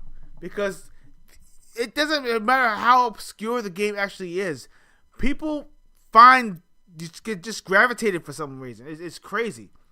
Let me see. Let me see. Oh yeah. Okay, here we go. I'm trying to find real gameplay footage. There's a lot of fake ones out there. That's kind of funny. Let me see. Trying to see if I can find it from. No, it's not there. Yeah. Oh, here you go. Yeah. So you get to play as the three sisters. That's pretty funny. Yeah. Wow. Come on, show me some gameplay footage. Yeah. Let me see if I can find it. There's a Full House tournament fighter, but I don't think it's the same thing. No. I think that's a bootleg. Bootleg. Yeah, it's bootleg. Nope. What's that? There's gonna be a Blossom video game? Nah, that's fake. That's definitely fake. I mean, you know what though? I mean, I wouldn't mind to get it like a Small Wonder game, but that was Small Wonder. Remember that game? Remember that show?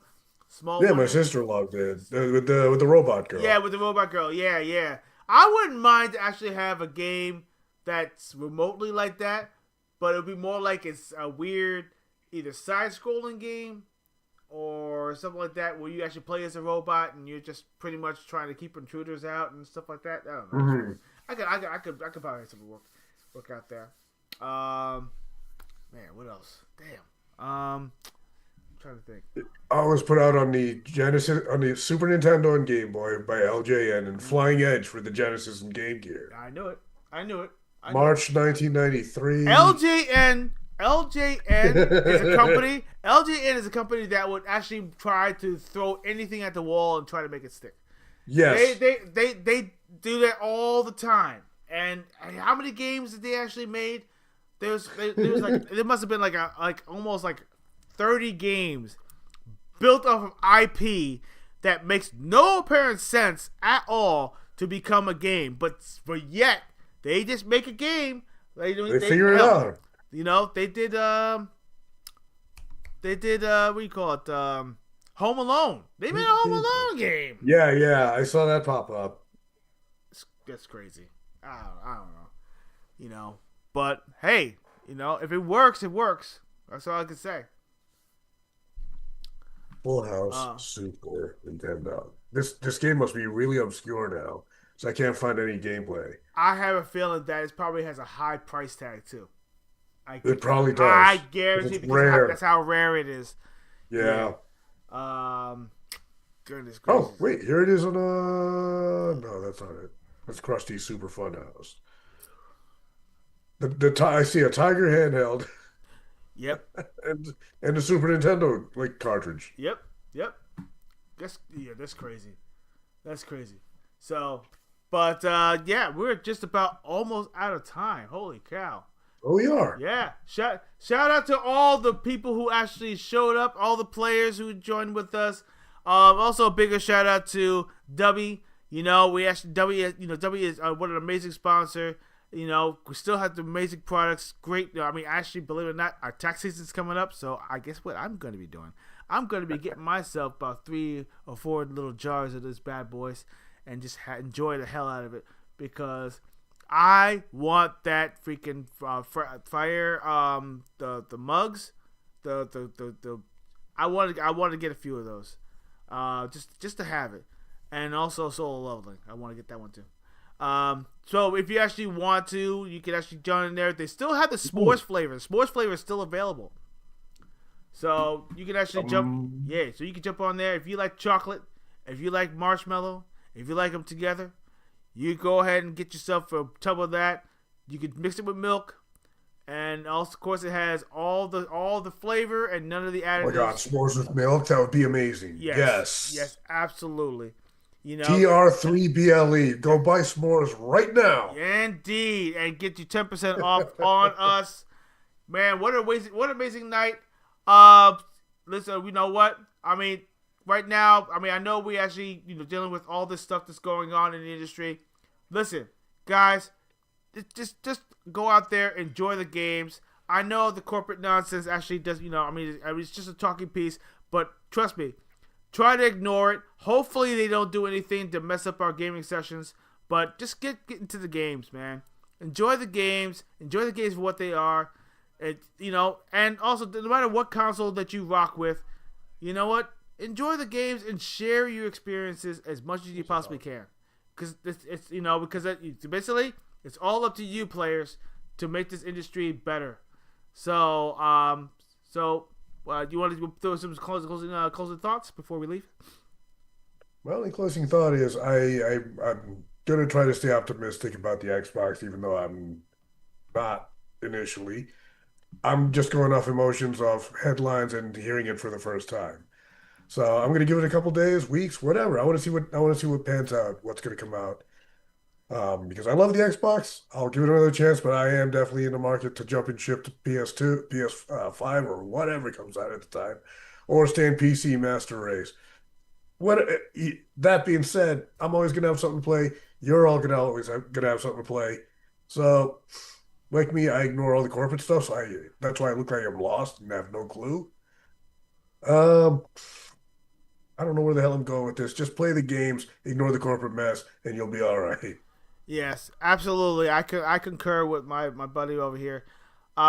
Listen, like I said before, play the games, love what you love, play what you like, share your experiences, grow the community, build the relationships, and you know what? Play some classic games. You never know. You might find that new one. You might find that new one that you might love. And also, you enjoy playing with yourselves and playing with others, playing with each other. Oh my God! There you go. I had to throw some sauce in there. Oh yeah, absolutely. I'm a naughty, dirty birdie. Oh, you're a dirty bird, indeed. Okay, so get some cool off. Yeah, thank you, Daryl. Yeah, cool off.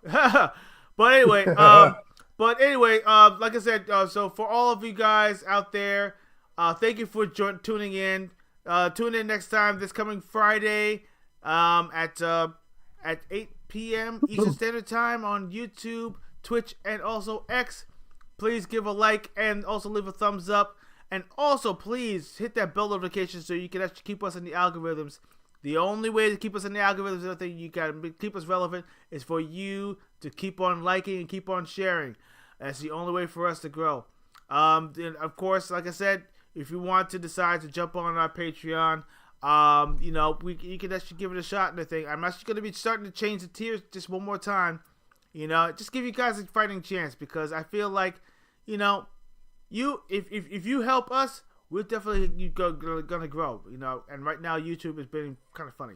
So, but other than that, you want to support us and you want to make us grow, go ahead and do that for us. I'll show you. I'll bring the link below. But keep on gaming, keep on leveling up, and of course, we will see you next time in the next episode of Gaming Treble. Have a good night, everybody. Good night, players. Butter is slippery. Indeed.